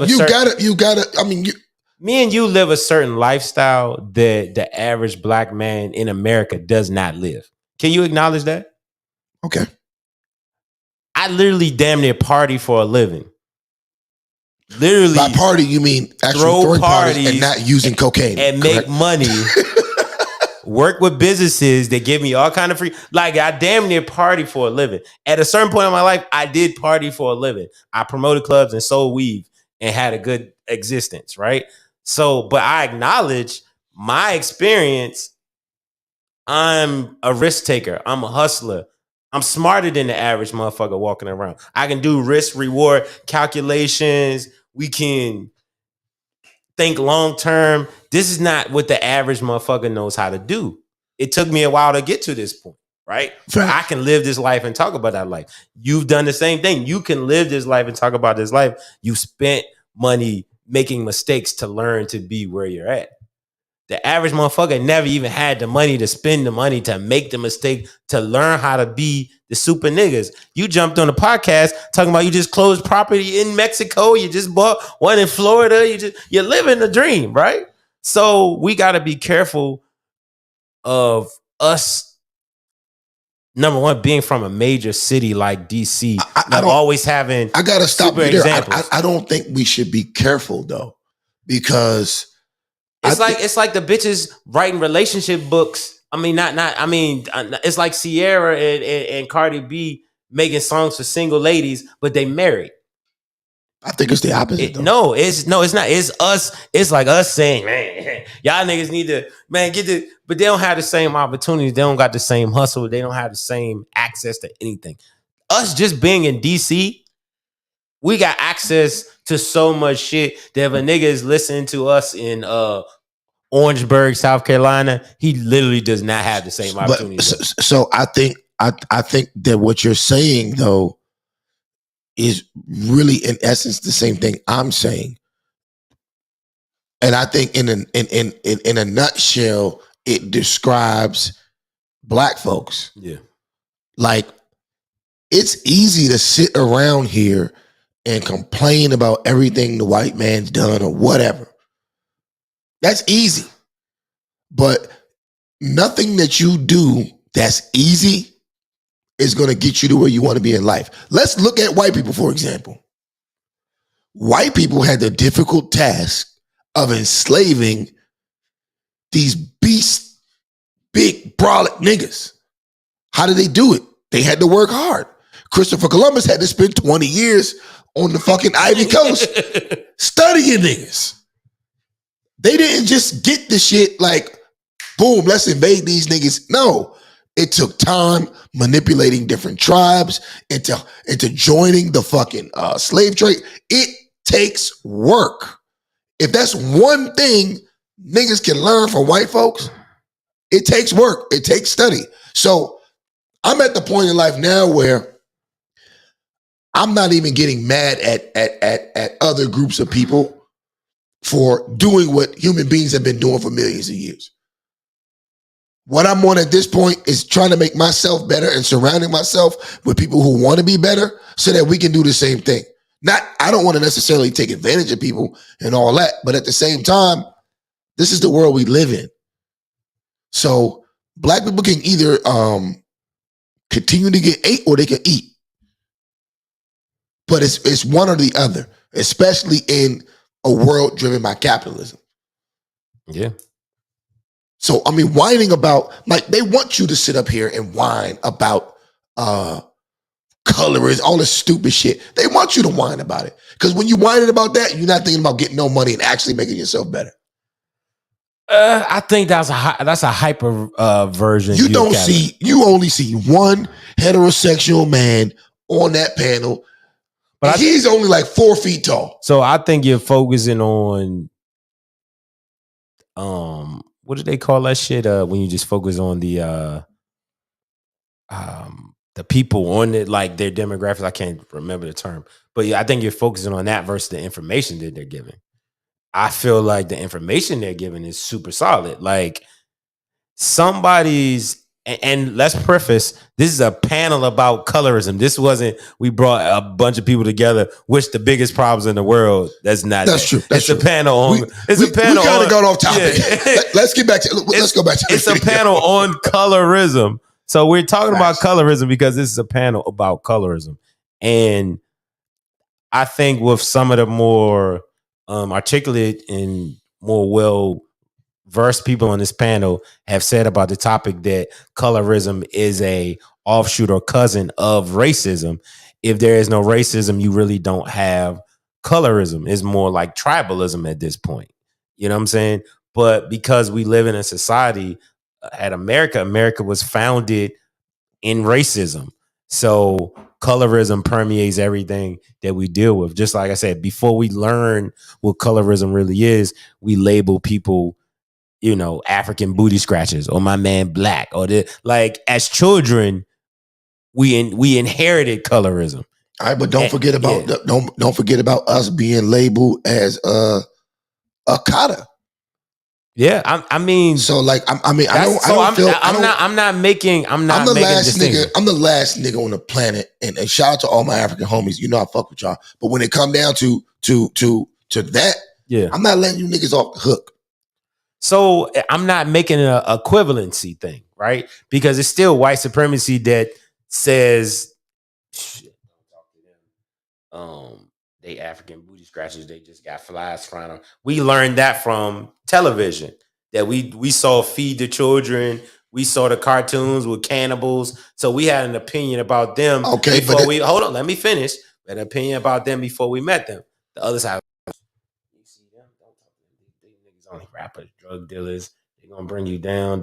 So he's whispering on both sides. So when we collide with each other, it's like, I don't think it's a whisper. What I knew about Africans, think about us being in elementary school, junior high school, before we got to high school, start using internet, reading some books, right? What we know about Africans was cartoons and television, right or wrong? Well, I mean, my parents educated me a little further on that. So. Okay, but I say before your parents suppressingly or willfully educated you, right? What did we know about Africans? Television and cartoons. All I knew was the Sally, whatever her name was, commercials like feed. Yeah, so like I remember they got my mom. My mom's was paying money every month for some little nigga named Joseph Kiptu. And I always thought like, okay, his last name is African, but his first name is Joseph. They're getting you. So if we look at our introduction as Black people to Africans, especially in our era, it was a distinct thing that we saw Africa, everybody as poor, everybody as fucked up. So when we saw like one of them came to our class, one of them moved into our neighborhood, little poor ass African. That's the first thing we thought. We was already conditioned to that. Versus now that we know, niggas just trying to make a way like we try and make a way. So we have to acknowledge how we ended up in this situation. It wasn't just niggas woke up and said, fuck these Africans. It wasn't like Africans woke up and said, fuck these niggas. That's not what happened. I never really said fuck Africans until I realized that they fucking assisted and orchestrated the goddamn slave trade.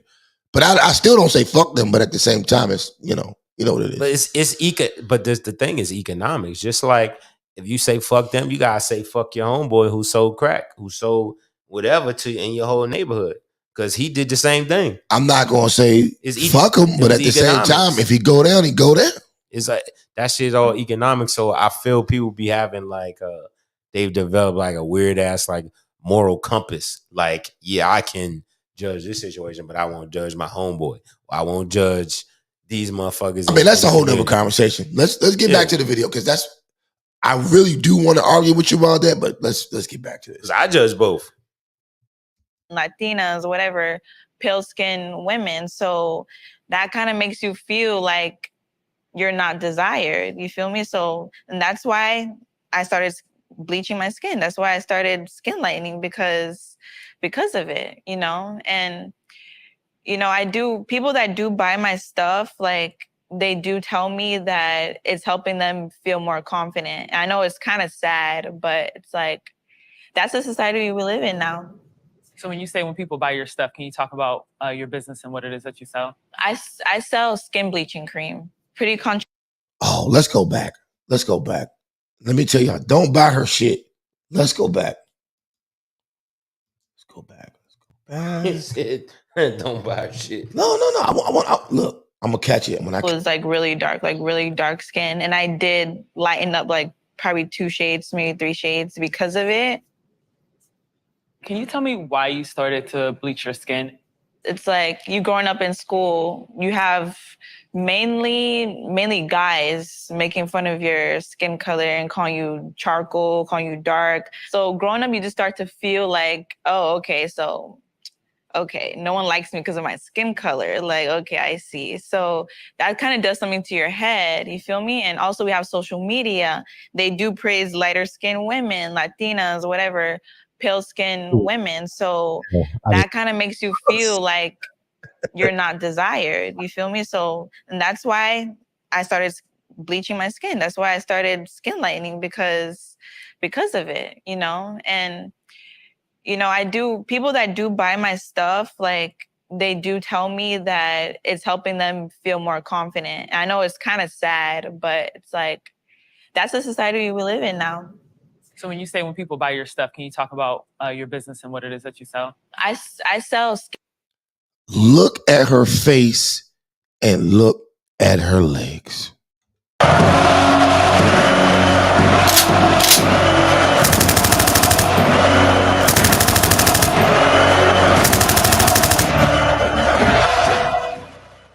Ladies, it can't be this bad.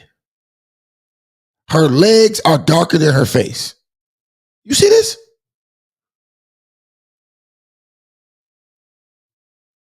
There's no way you could want to be light-skinned this bad.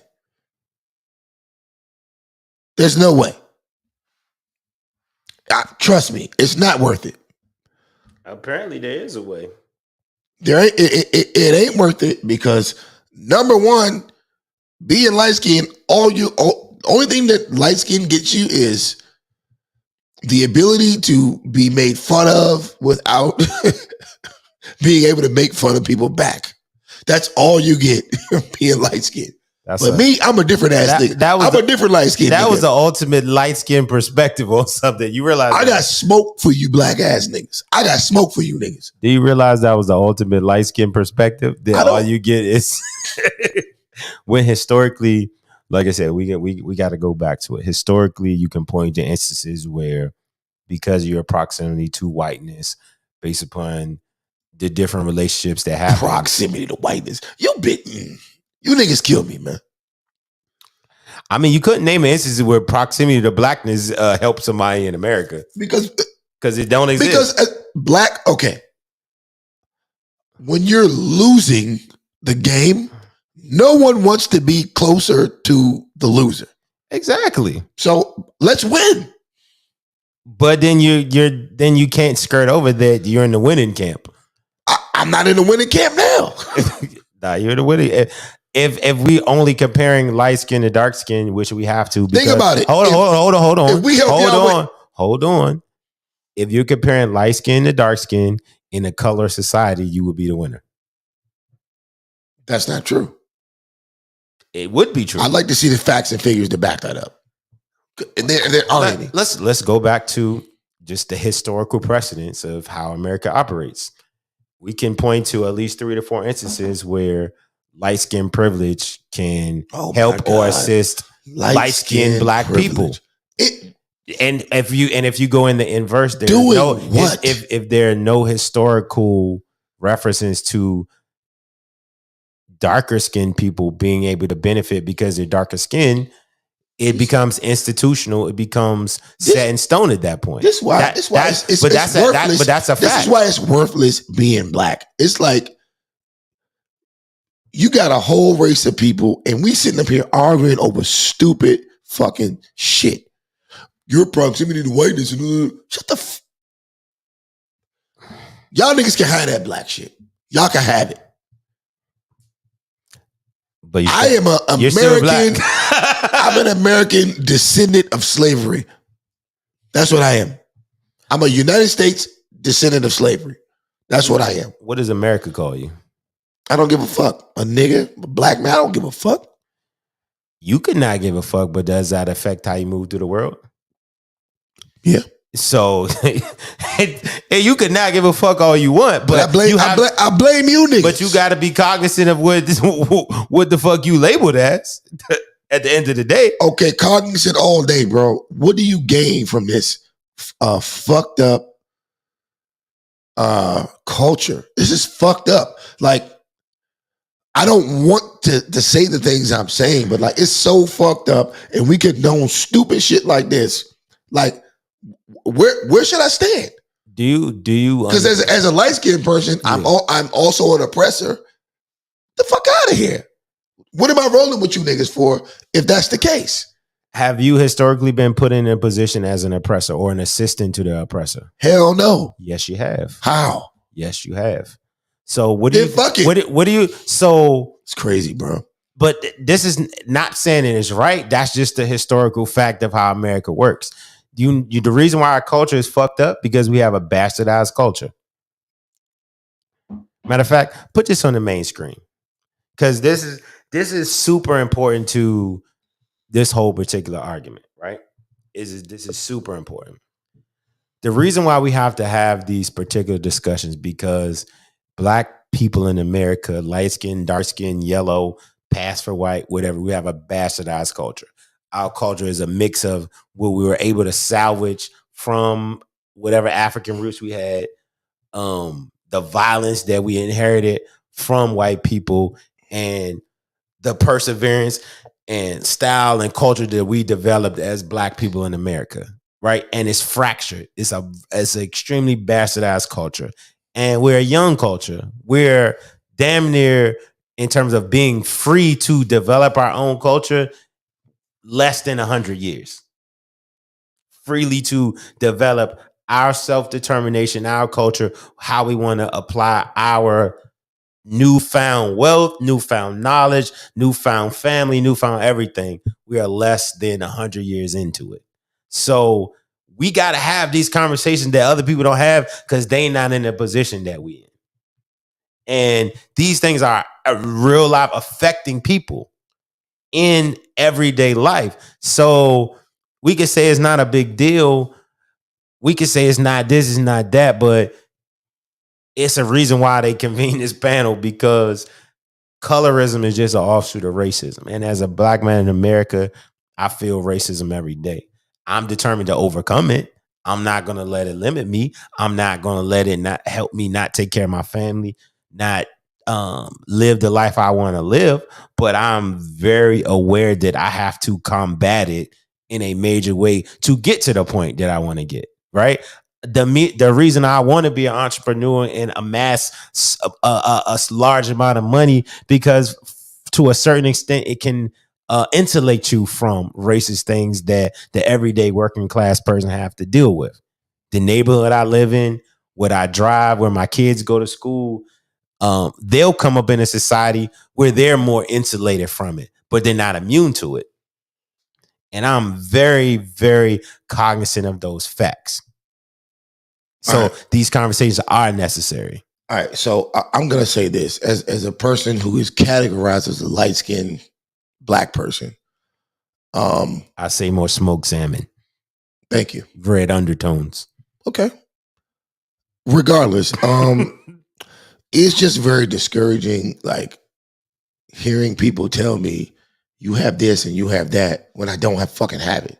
So you realize you're making a white man's argument? Hold on. I'm not trying to be white. But you're making the white. This is the middle, the working class poor white man's argument. You telling me I have this and you telling me I have that, but I grew up poor. I got everything. No, nigga, you still.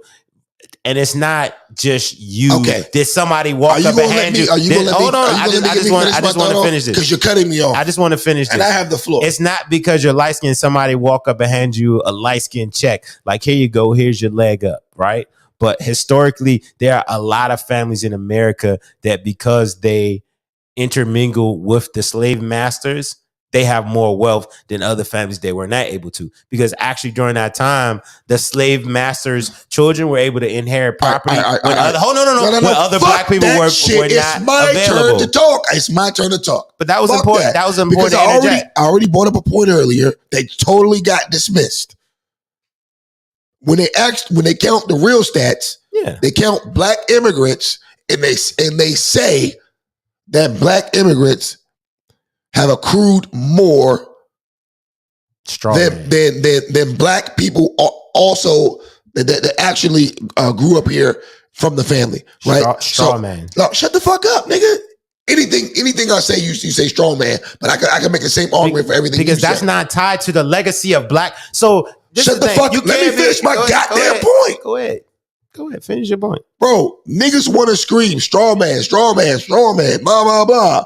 You have this, you have that. The bottom line is this. The blackest niggas in America are African. But if you look at the stats and the results, those blackest niggas in America, skin tone wise, because we're talking about colorism, have accrued more wealth than us per capita. Period. It's not even close when you look at the wealth. Look at the state of California. West African Americans, I think, are worth about $75,000 median compared to $1,500 with Black Americans.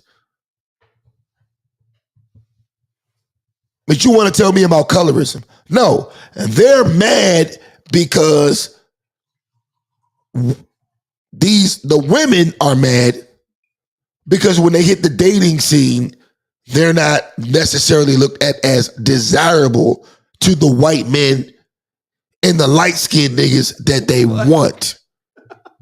So everything's got to come shut down. But if we look at the numbers and we look at the results and we look at the finances and we look at the things that really fucking matter besides your goddamn feelings, darker skinned people are actually thriving more in America than the original blacks that have been here since the beginning.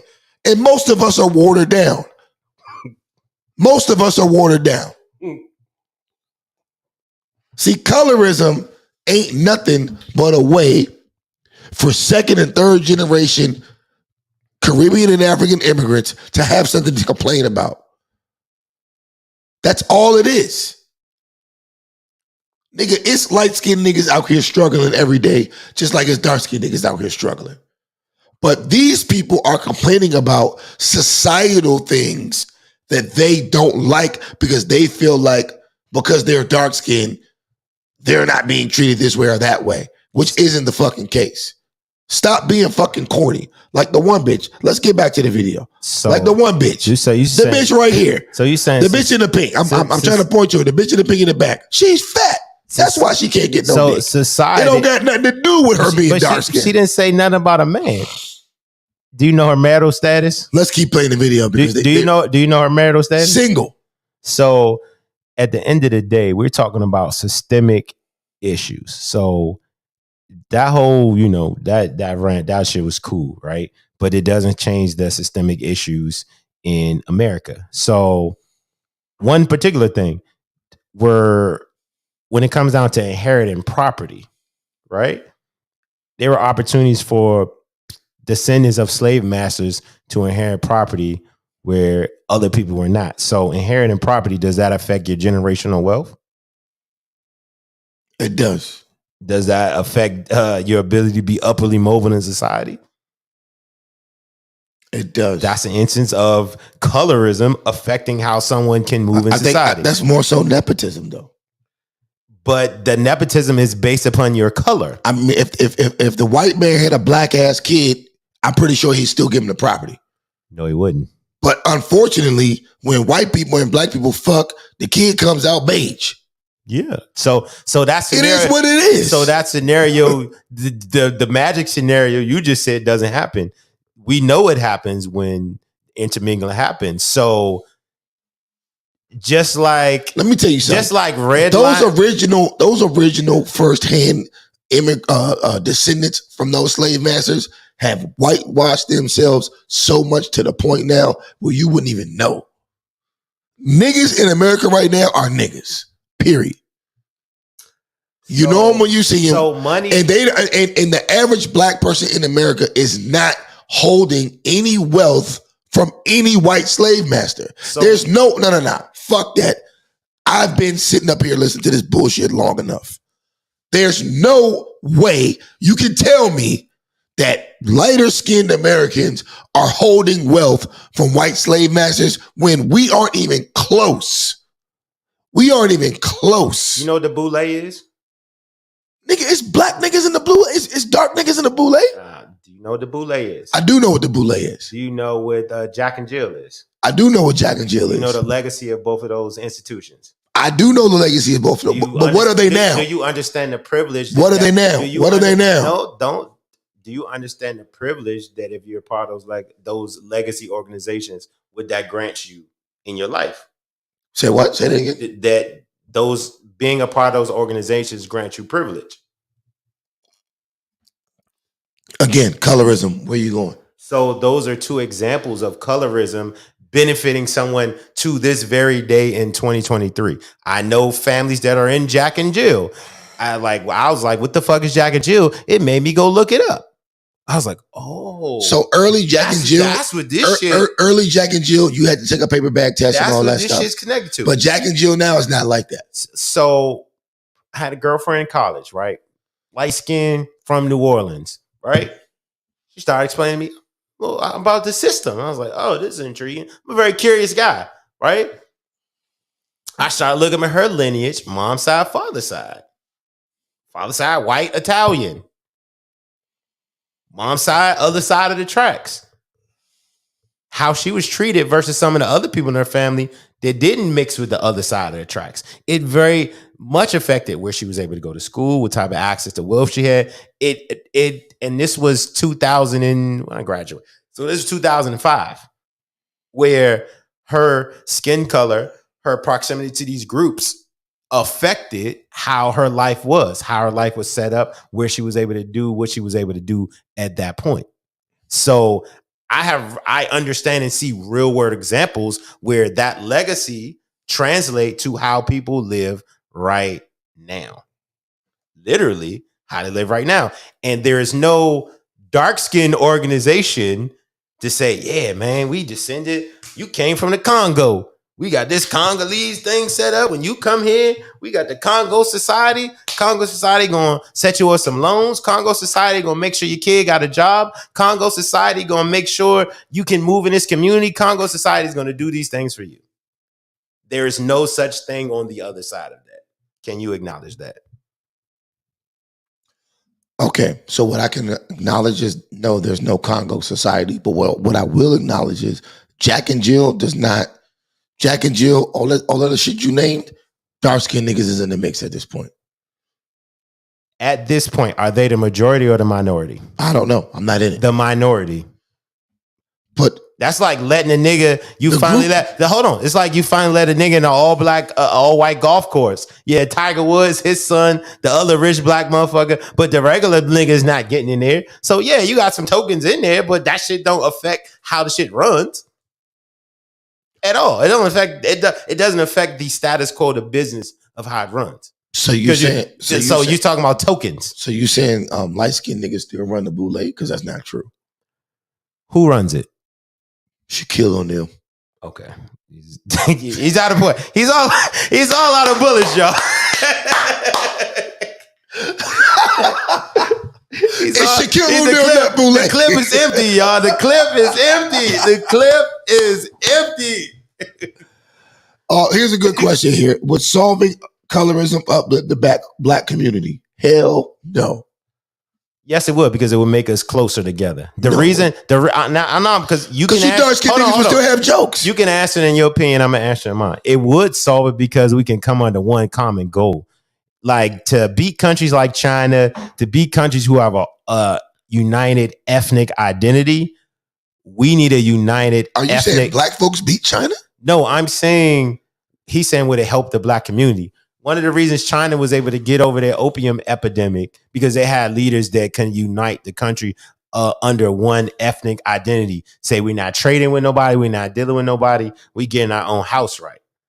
If the house is divided, how can we bring the house together to kick all of the ills out? So solving colorism, you're never going to fully solve it as long as they're under white supremacy, but getting a perspective of it and getting people to work together, it absolutely will benefit the black community. So I'll say this. I think getting together would benefit America at beating China because that's more important at this point.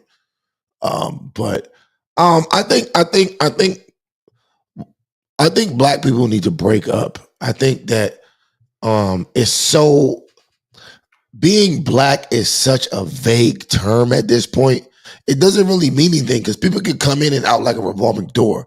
Like you can be a immigrant from the Bahamas and come in and say, yeah, I need a Pell Grant.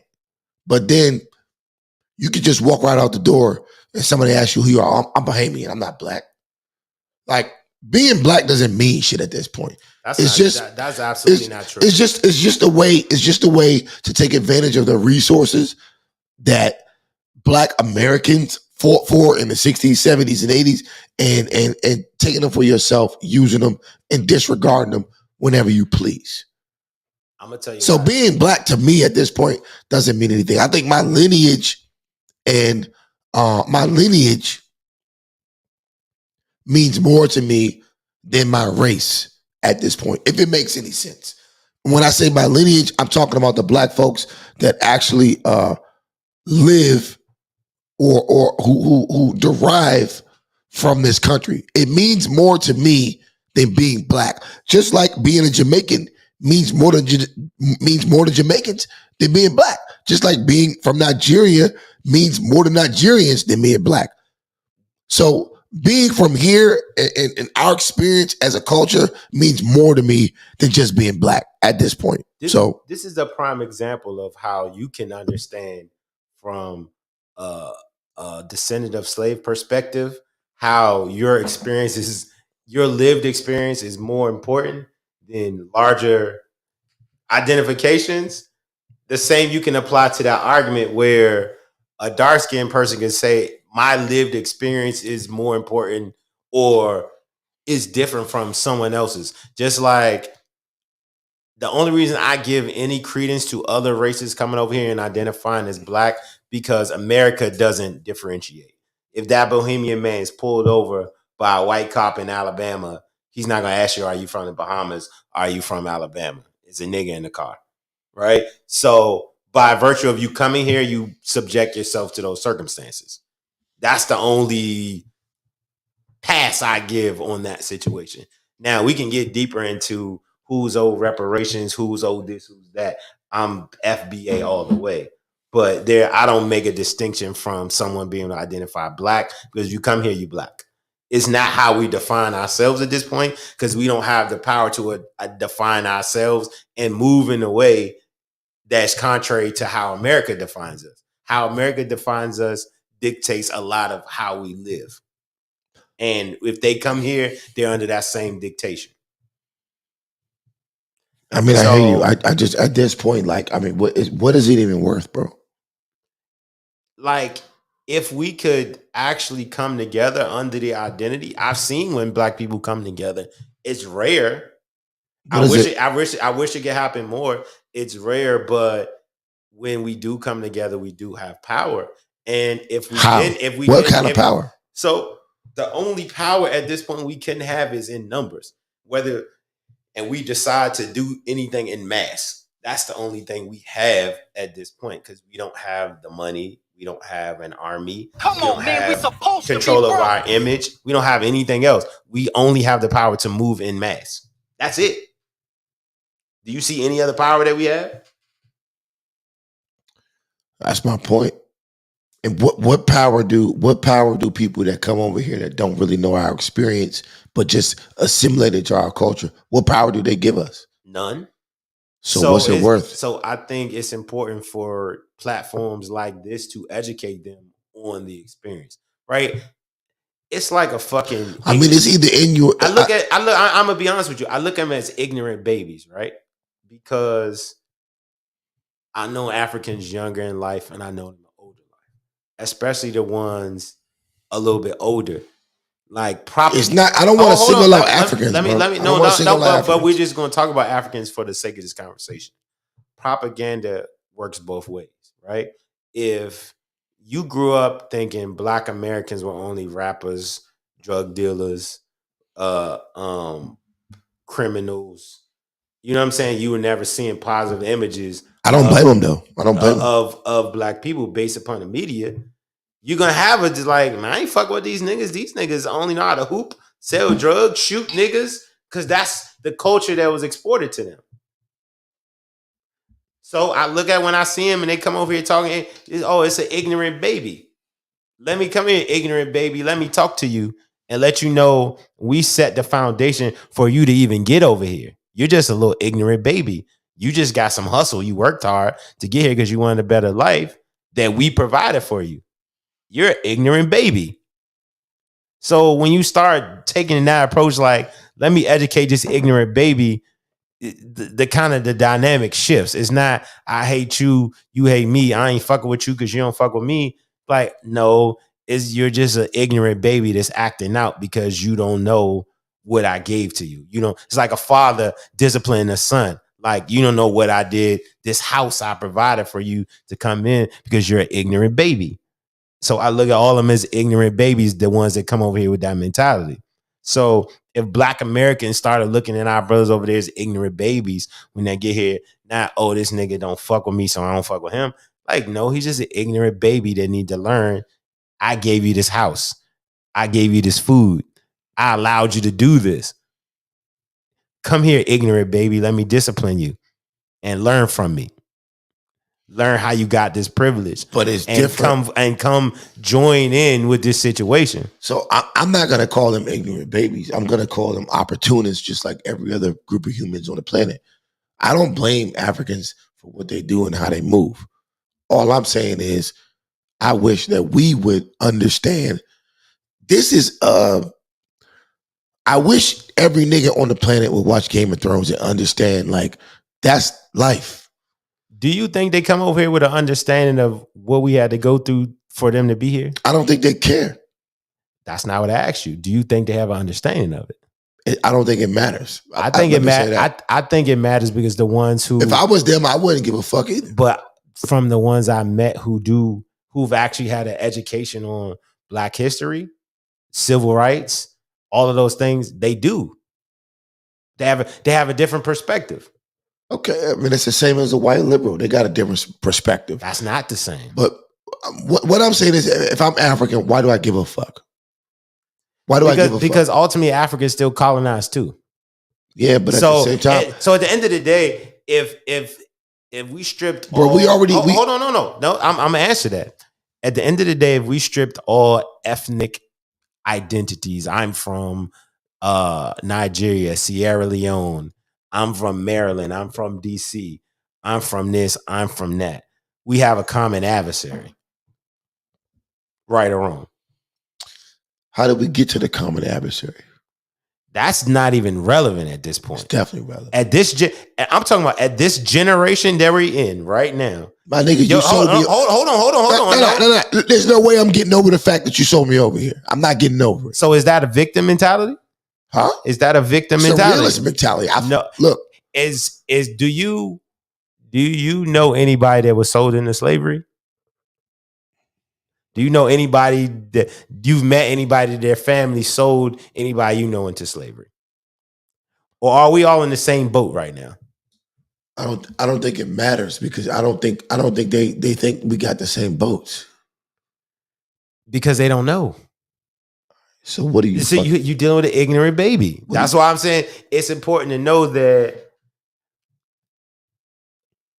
there's what 1-2 states in Africa that's not colonized, and if they ain't colonized, they're under subjugation. So just like our neighborhoods, our situations are under subjugation.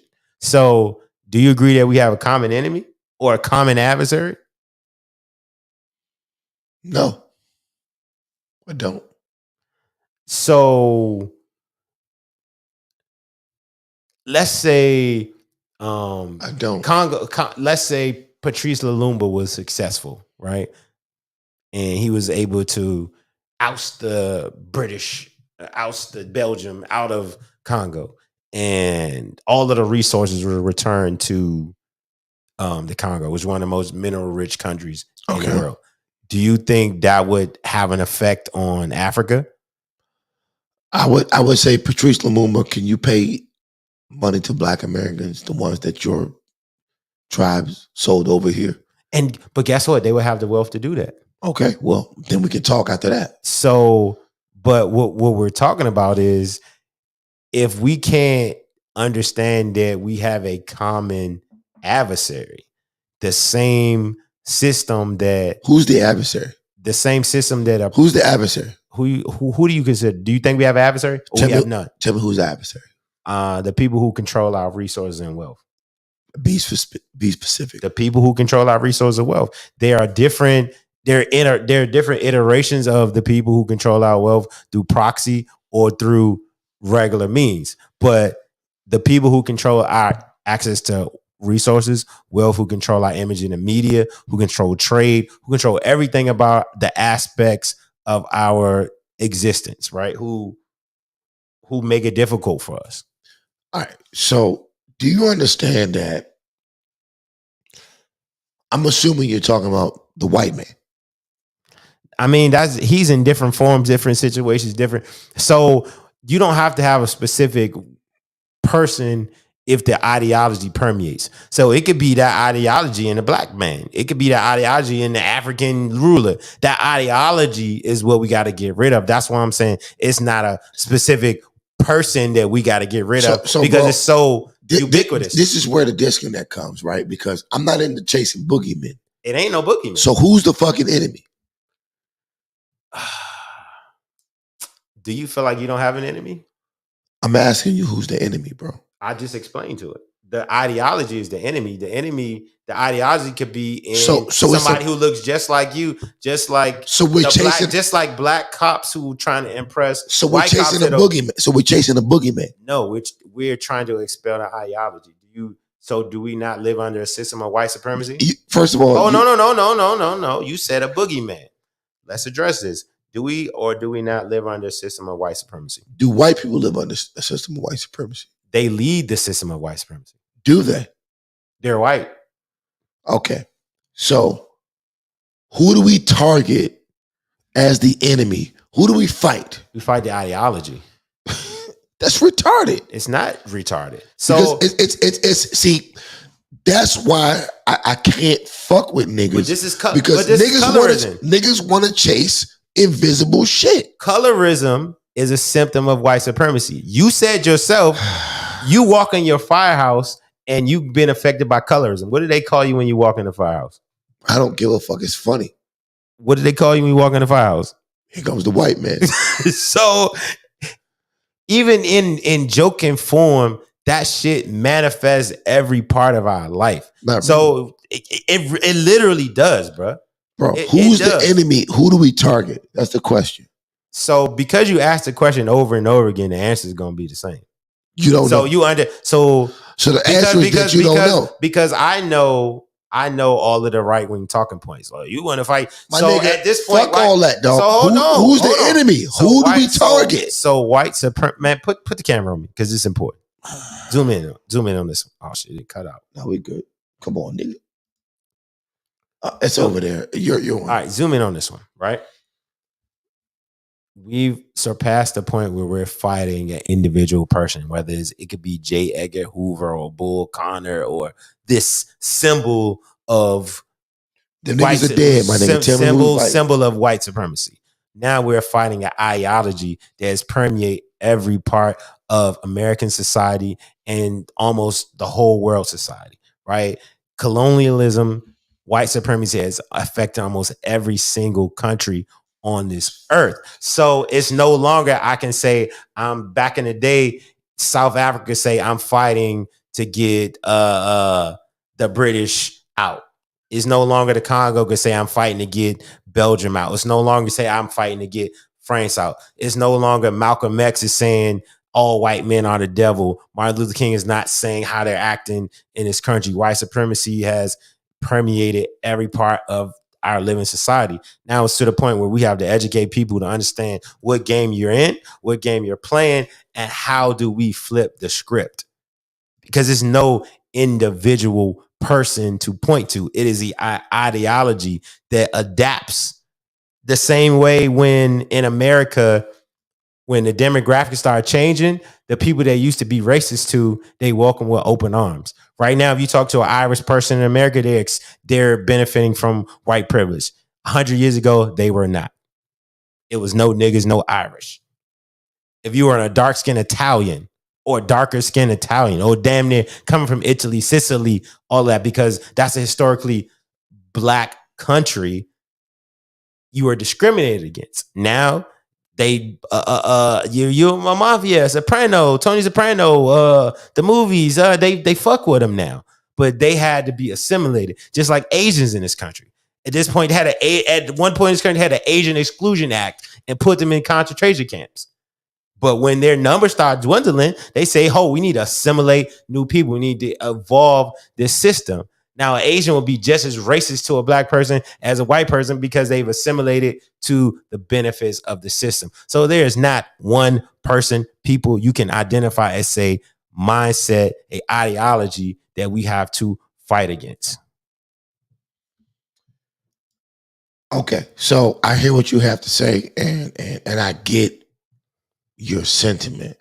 But again, I ask, who specifically do we fight? You don't have to say anything because I know you don't know who specifically that is. I just said you can't fight one person if the mentality has been passed down to generations of people, whether they're black people, they're white people, they're Asian people. It's Mexican. I lived in Texas for 5 years. It's Mexicans that come over the border and say, I vote for Trump. And it's the most ignorant. I'm voting for Trump. Dumbest. A Mexican that just crossed the border saying they're voting for Trump and you saying you're voting for Trump is two different things. Because you stand to benefit from Trump being in office. They are broke and Mexican. They have no benefit of Trump being in office. If it was up to Trump, they'll be right the fuck back across that border. You have a business. He's friendly to business. So you have an interest. I have no problem with people voting their interests. A short, fat head Mexican. See, that's fucked up. I was about to go. It's someone. Oh shit! What's going Mexican, on? A Mexican who just crossed the border that says I'm voting for Trump, or even a first generation Mexican in Texas that's voting for Trump is cutting his nose off to spite his face to try to assimilate, and that's just a fact. Because if it was up to him, your ass wouldn't be here. So at that point, it's an ideology like, God damn, I could come here and be white and I could get with all the white people. God, if I just say I like Trump, I'm white. That, not knowing, yeah, that's the trick bag. Once they get the vote, they're going to kick your ass out. My nigga, what I'm telling you is that I don't necessarily disagree, but I need an answer. And I asked you a question. And it's not the white supremacy is not a person at this point. At right. 2023, white supremacy is not a person. So we're fighting ghosts. So here's the thing. Here's what we can do. Right? We are fighting white supremacy. Right? Cool. White supremacy fuels certain things. Correct? Fuels colorism. Fuck colorism, but okay. White supremacy fuels certain things. Does white supremacy fuel black on black crime? Absolutely. All right. So since we can't identify the white person who was fueling black on black crime, I think it would be within our benefit to say, hold up, niggas. Let's stop killing each other.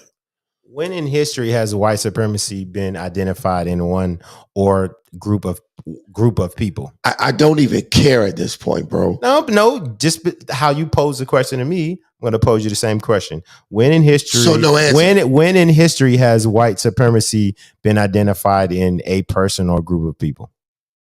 Well, 50 years ago it was easier. Because I would say you go back a little. You got to go back further than that because 50 years ago, I would say you got to go back hundreds of years when you can identify countries, manifest destiny. Because it like white supremacy was clothed in Christianity at that time, but it was still white supremacy. So I'll say this. It's always been under ideology. I'll say this. The longer that black folks participate and ruining themselves, the more we're going to go through this. You can blame it on white people. You can blame it on whoever the fuck you want to blame it on. But the longer we continue to fuel our own madness, is the longer this is going to continue. Oh, I agree. So how did you make it out of it? What you mean? So being from Washington, D.C., a young black man from Washington, D.C. Yes, sir. That was exposed to a lot in his early teens, early childhood. How'd I make it out? Just being here. How'd you make it out? Keyword. Father. See, now we're going to another conversation because no, it's actually I know where I'm leading you down because so I love my mother to death, and my mother is a great woman who instilled a lot of things in me. But if I didn't have my father to cultivate the masculinity within me, I would be just like the rest of these niggas out here. And you know I can relate to that because you were primarily raised by your father. My father was a neighborhood father. Yeah. He fathered a lot of boys that didn't have fathers. He showed up to games for them, track meets, coached them, talked to them. So I 100% agree with that, right? But how we have the conversation about reparations, where if legislation led to something happening in my community, I need legislation to fix it. And I can point to instances where fathers were legislated out of the black home. So I can, on one hand, take personal responsibility, like to educate my people, say, hey, this is a game you got trapped in. Ain't nobody coming to save you. You got to get on your grind and get to it. But then also I could say my government owes me because they legislated my father out of my home. Okay. And that's something that I have no argument there. You don't, but that's something that but no, let me finish. Because if you don't give people both sides of the coin, they feel like voting doesn't matter. They feel like not participating in their community doesn't matter because there's a third side. Because they don't understand that some people voted to say, let's get these niggas up out of here. There's a third side, though. What's the third side? The participants. So you got to rock. Now hold on. Let me finish. Yeah. Let me finish. The participants need to be brought to trial too. I agree with you 100%. And you know what I mean by the participants? We had a conversation today about how I said I was feeling like there was no accountability around me in a certain situation, right? I'm not. Hold on. Let's take a quick commercial break. I'm not doing it. I'm not doing it. I'm not doing it.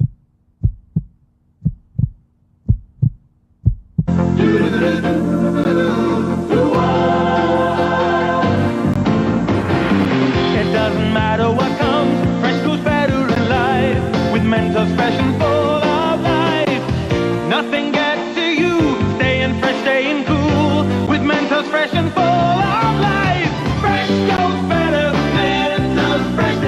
Fresh goes better with Mentos fresh and full of life. Mentos, the fresh man.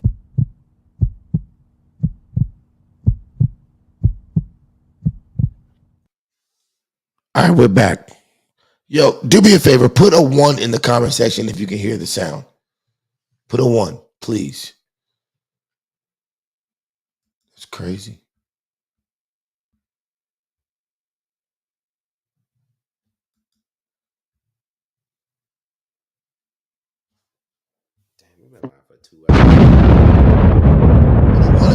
Put a 1 in the comment section. Okay, all right. You can hear the sound. All right, cool. Damn, I don't know what the fuck happened. StreamYard is a weird fucking thing, man. All right, so this is what we're going to do. We've been arguing back and forth long enough. What we're going to do right now, we're going to get you the final thoughts. We're going to go to a quick commercial break, and we're going to get you the final thoughts. I didn't realize we've been on for 2 hours. I'm not a prophet, but sometimes I have prophetic dreams, like the one where I was at a garden party.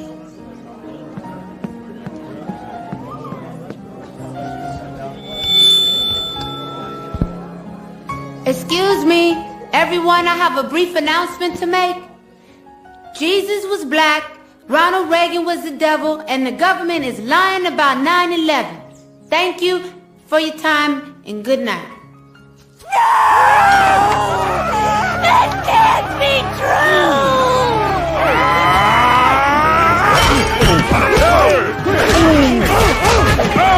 Unhand me!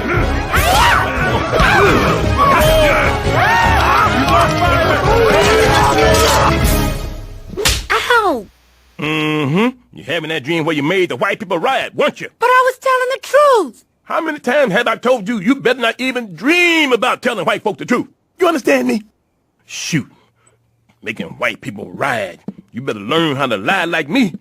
I'm gonna find me a white man and lie to him right now.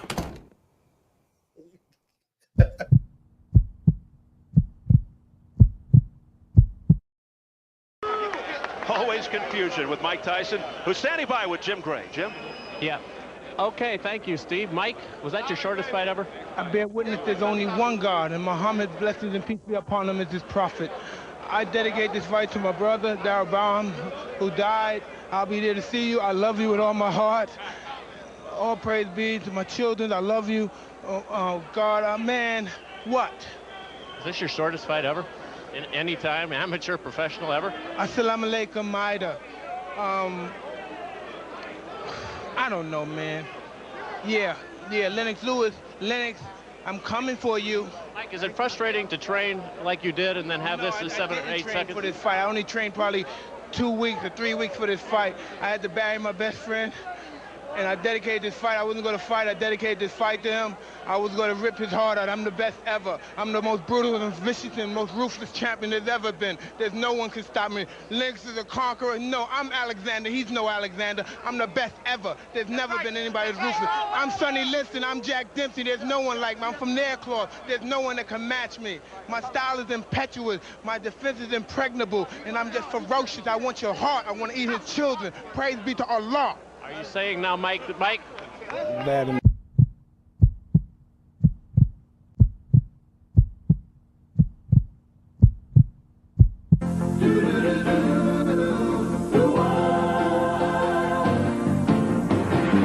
It doesn't matter what comes, fresh goes better in life. With mental fresh and full of life. Nothing gets to you, staying fresh, staying cool. With mental fresh and full of life. Fresh goes better, mental fresh and fresh goes better with mental fresh and full of life. Mentos, the fresh maker.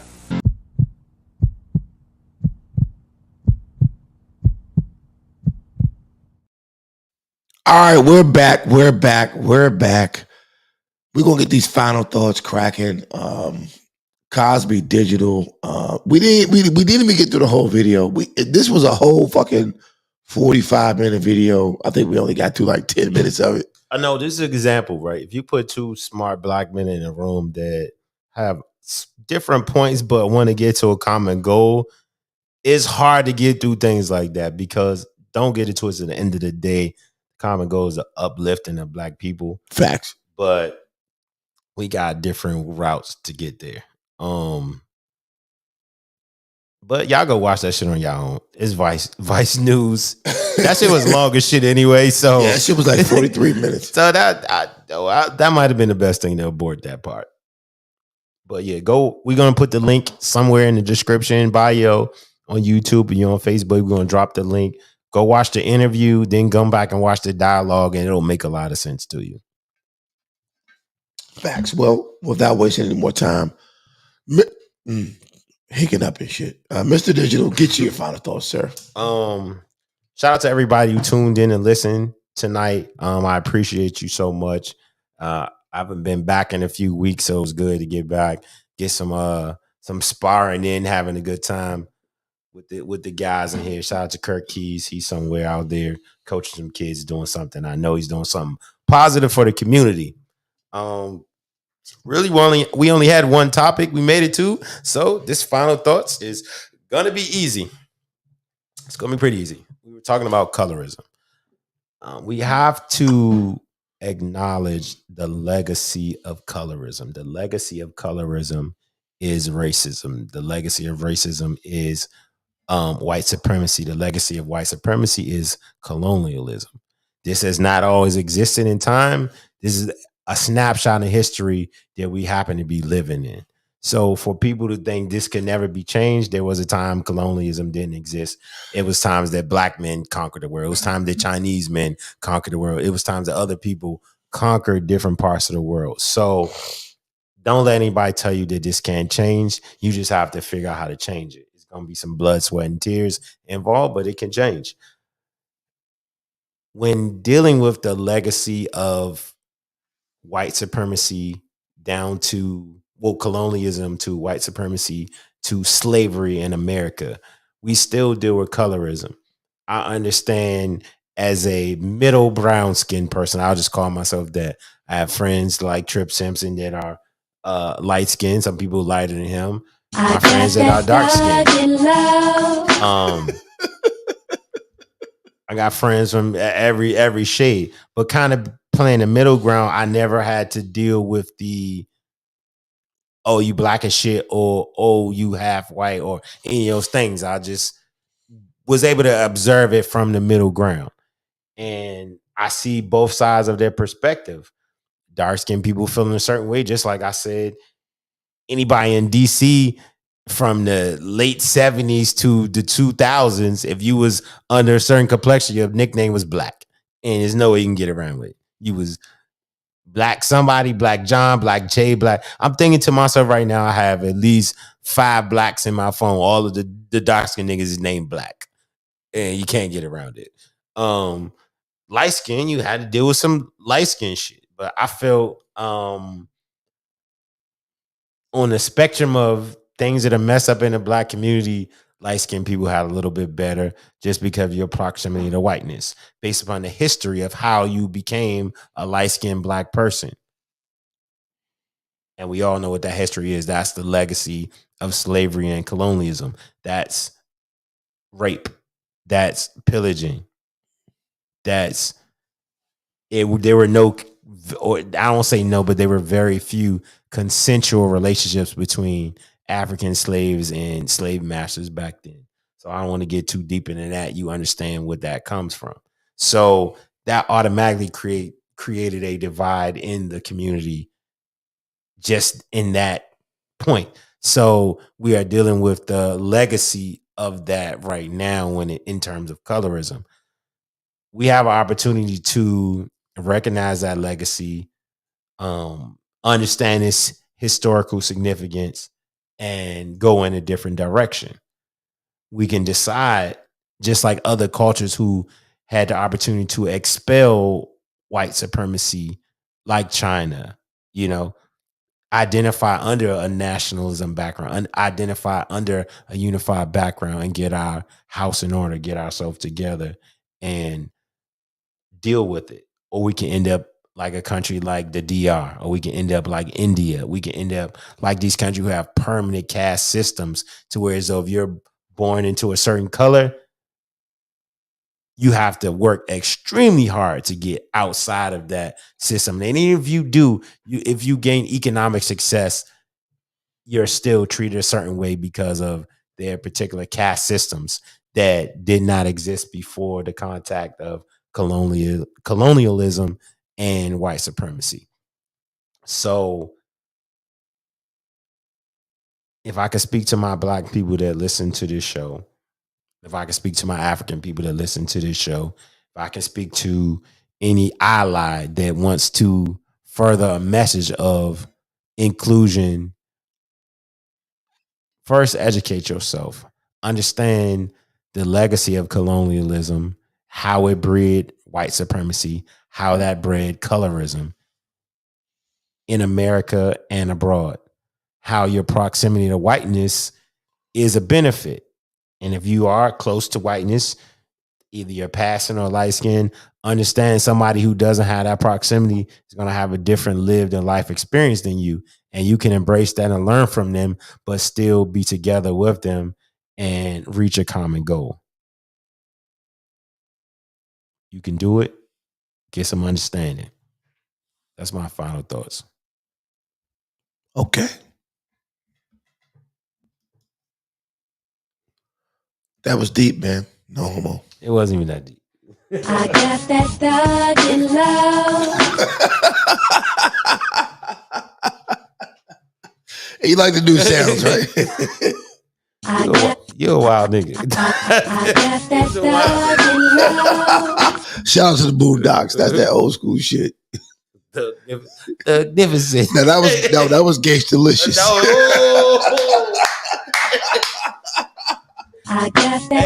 out to Mos Def. You know Mos Def was the voice of the Gangsta Delicious, bro. Mos Def is a real nigga, that's bro. Nah, shout out to Gangsta Delicious. No, bro. Nah, I'm shouting out Mos because I fuck with Mos Def. Yeah, bro. We had the realest people on that joke. If you think about this is quick sidebar. Samuel L. Jackson. Yeah. Mos Def. My nigga from Friday. the late great Grandpops. Yeah. It's two important people in the culture that passed away. The late great John Witherspoon and the late great Charlie Murphy. Yeah.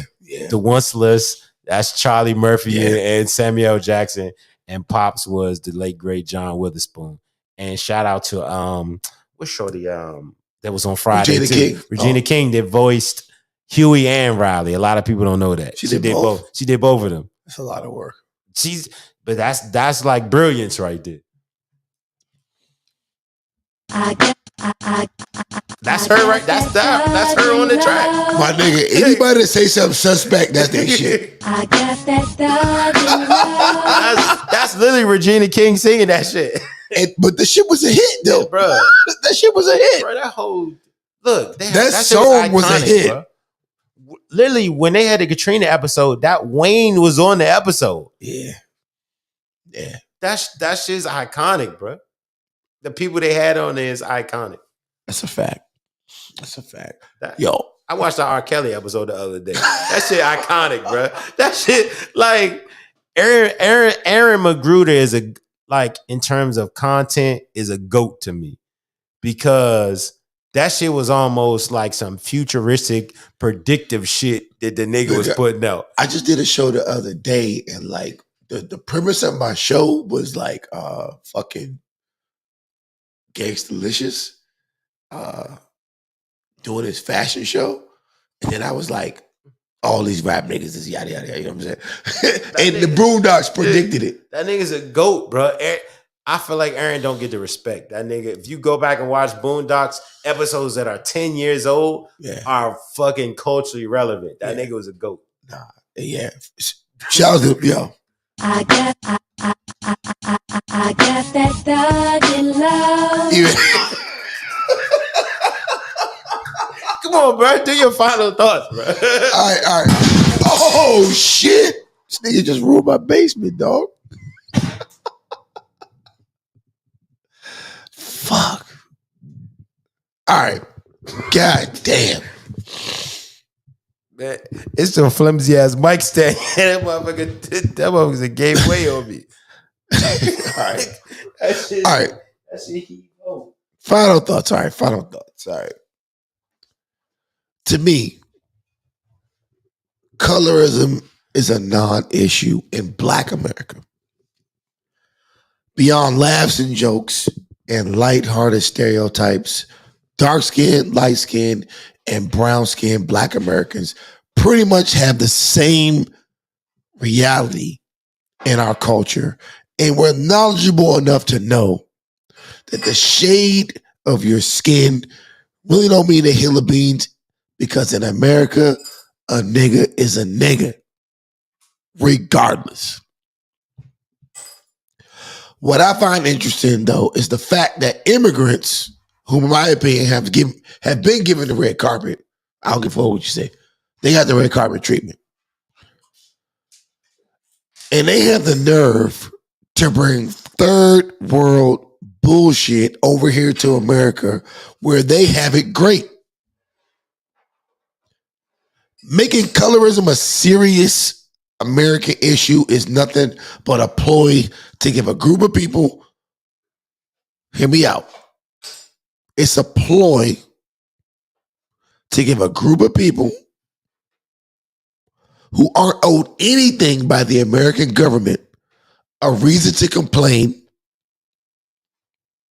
and also to siphon resources away from actual problems facing this country.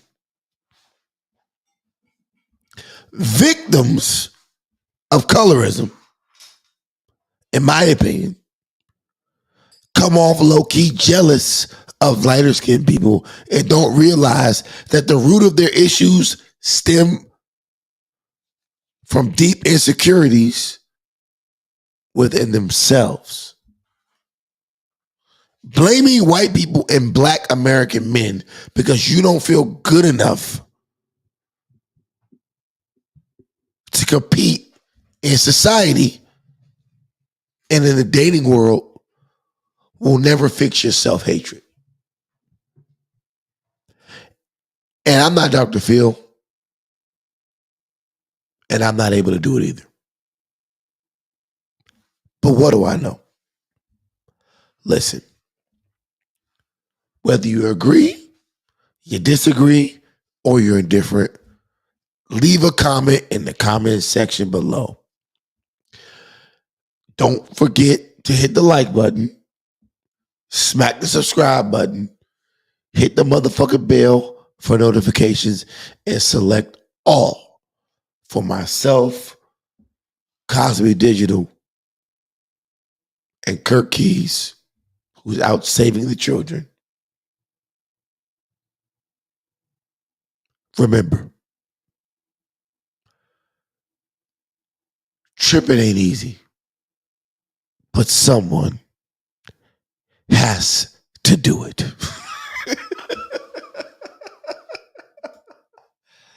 Man. The following program is rated TV MAL. It contains strong language and is intended only for mature audiences. Allow me to reintroduce myself. My name is Art. A to the RT. So many niggas want beef, go to Arby's. Not too many rappers in this game that can stop me feeling cocky. Cause my flow hella stocky. Yeah, and I does this shit. Flow sick, something like when your two cousins kiss. Ill. And y'all niggas know who run this shit. They out of breath. Tell the coach I need 100 bricks. Let me cook them in the oven quick. Take them out when these percussions kick. Yeah, and it was never really a discussion, kids. Trade you to another team like the Russians did. Whoa, what the bitches that be sucking dick? Hit me up, you know I love that shit. Yeah. And it's all go when I touch that bitch. Pass it to me, watch me clutch that shit.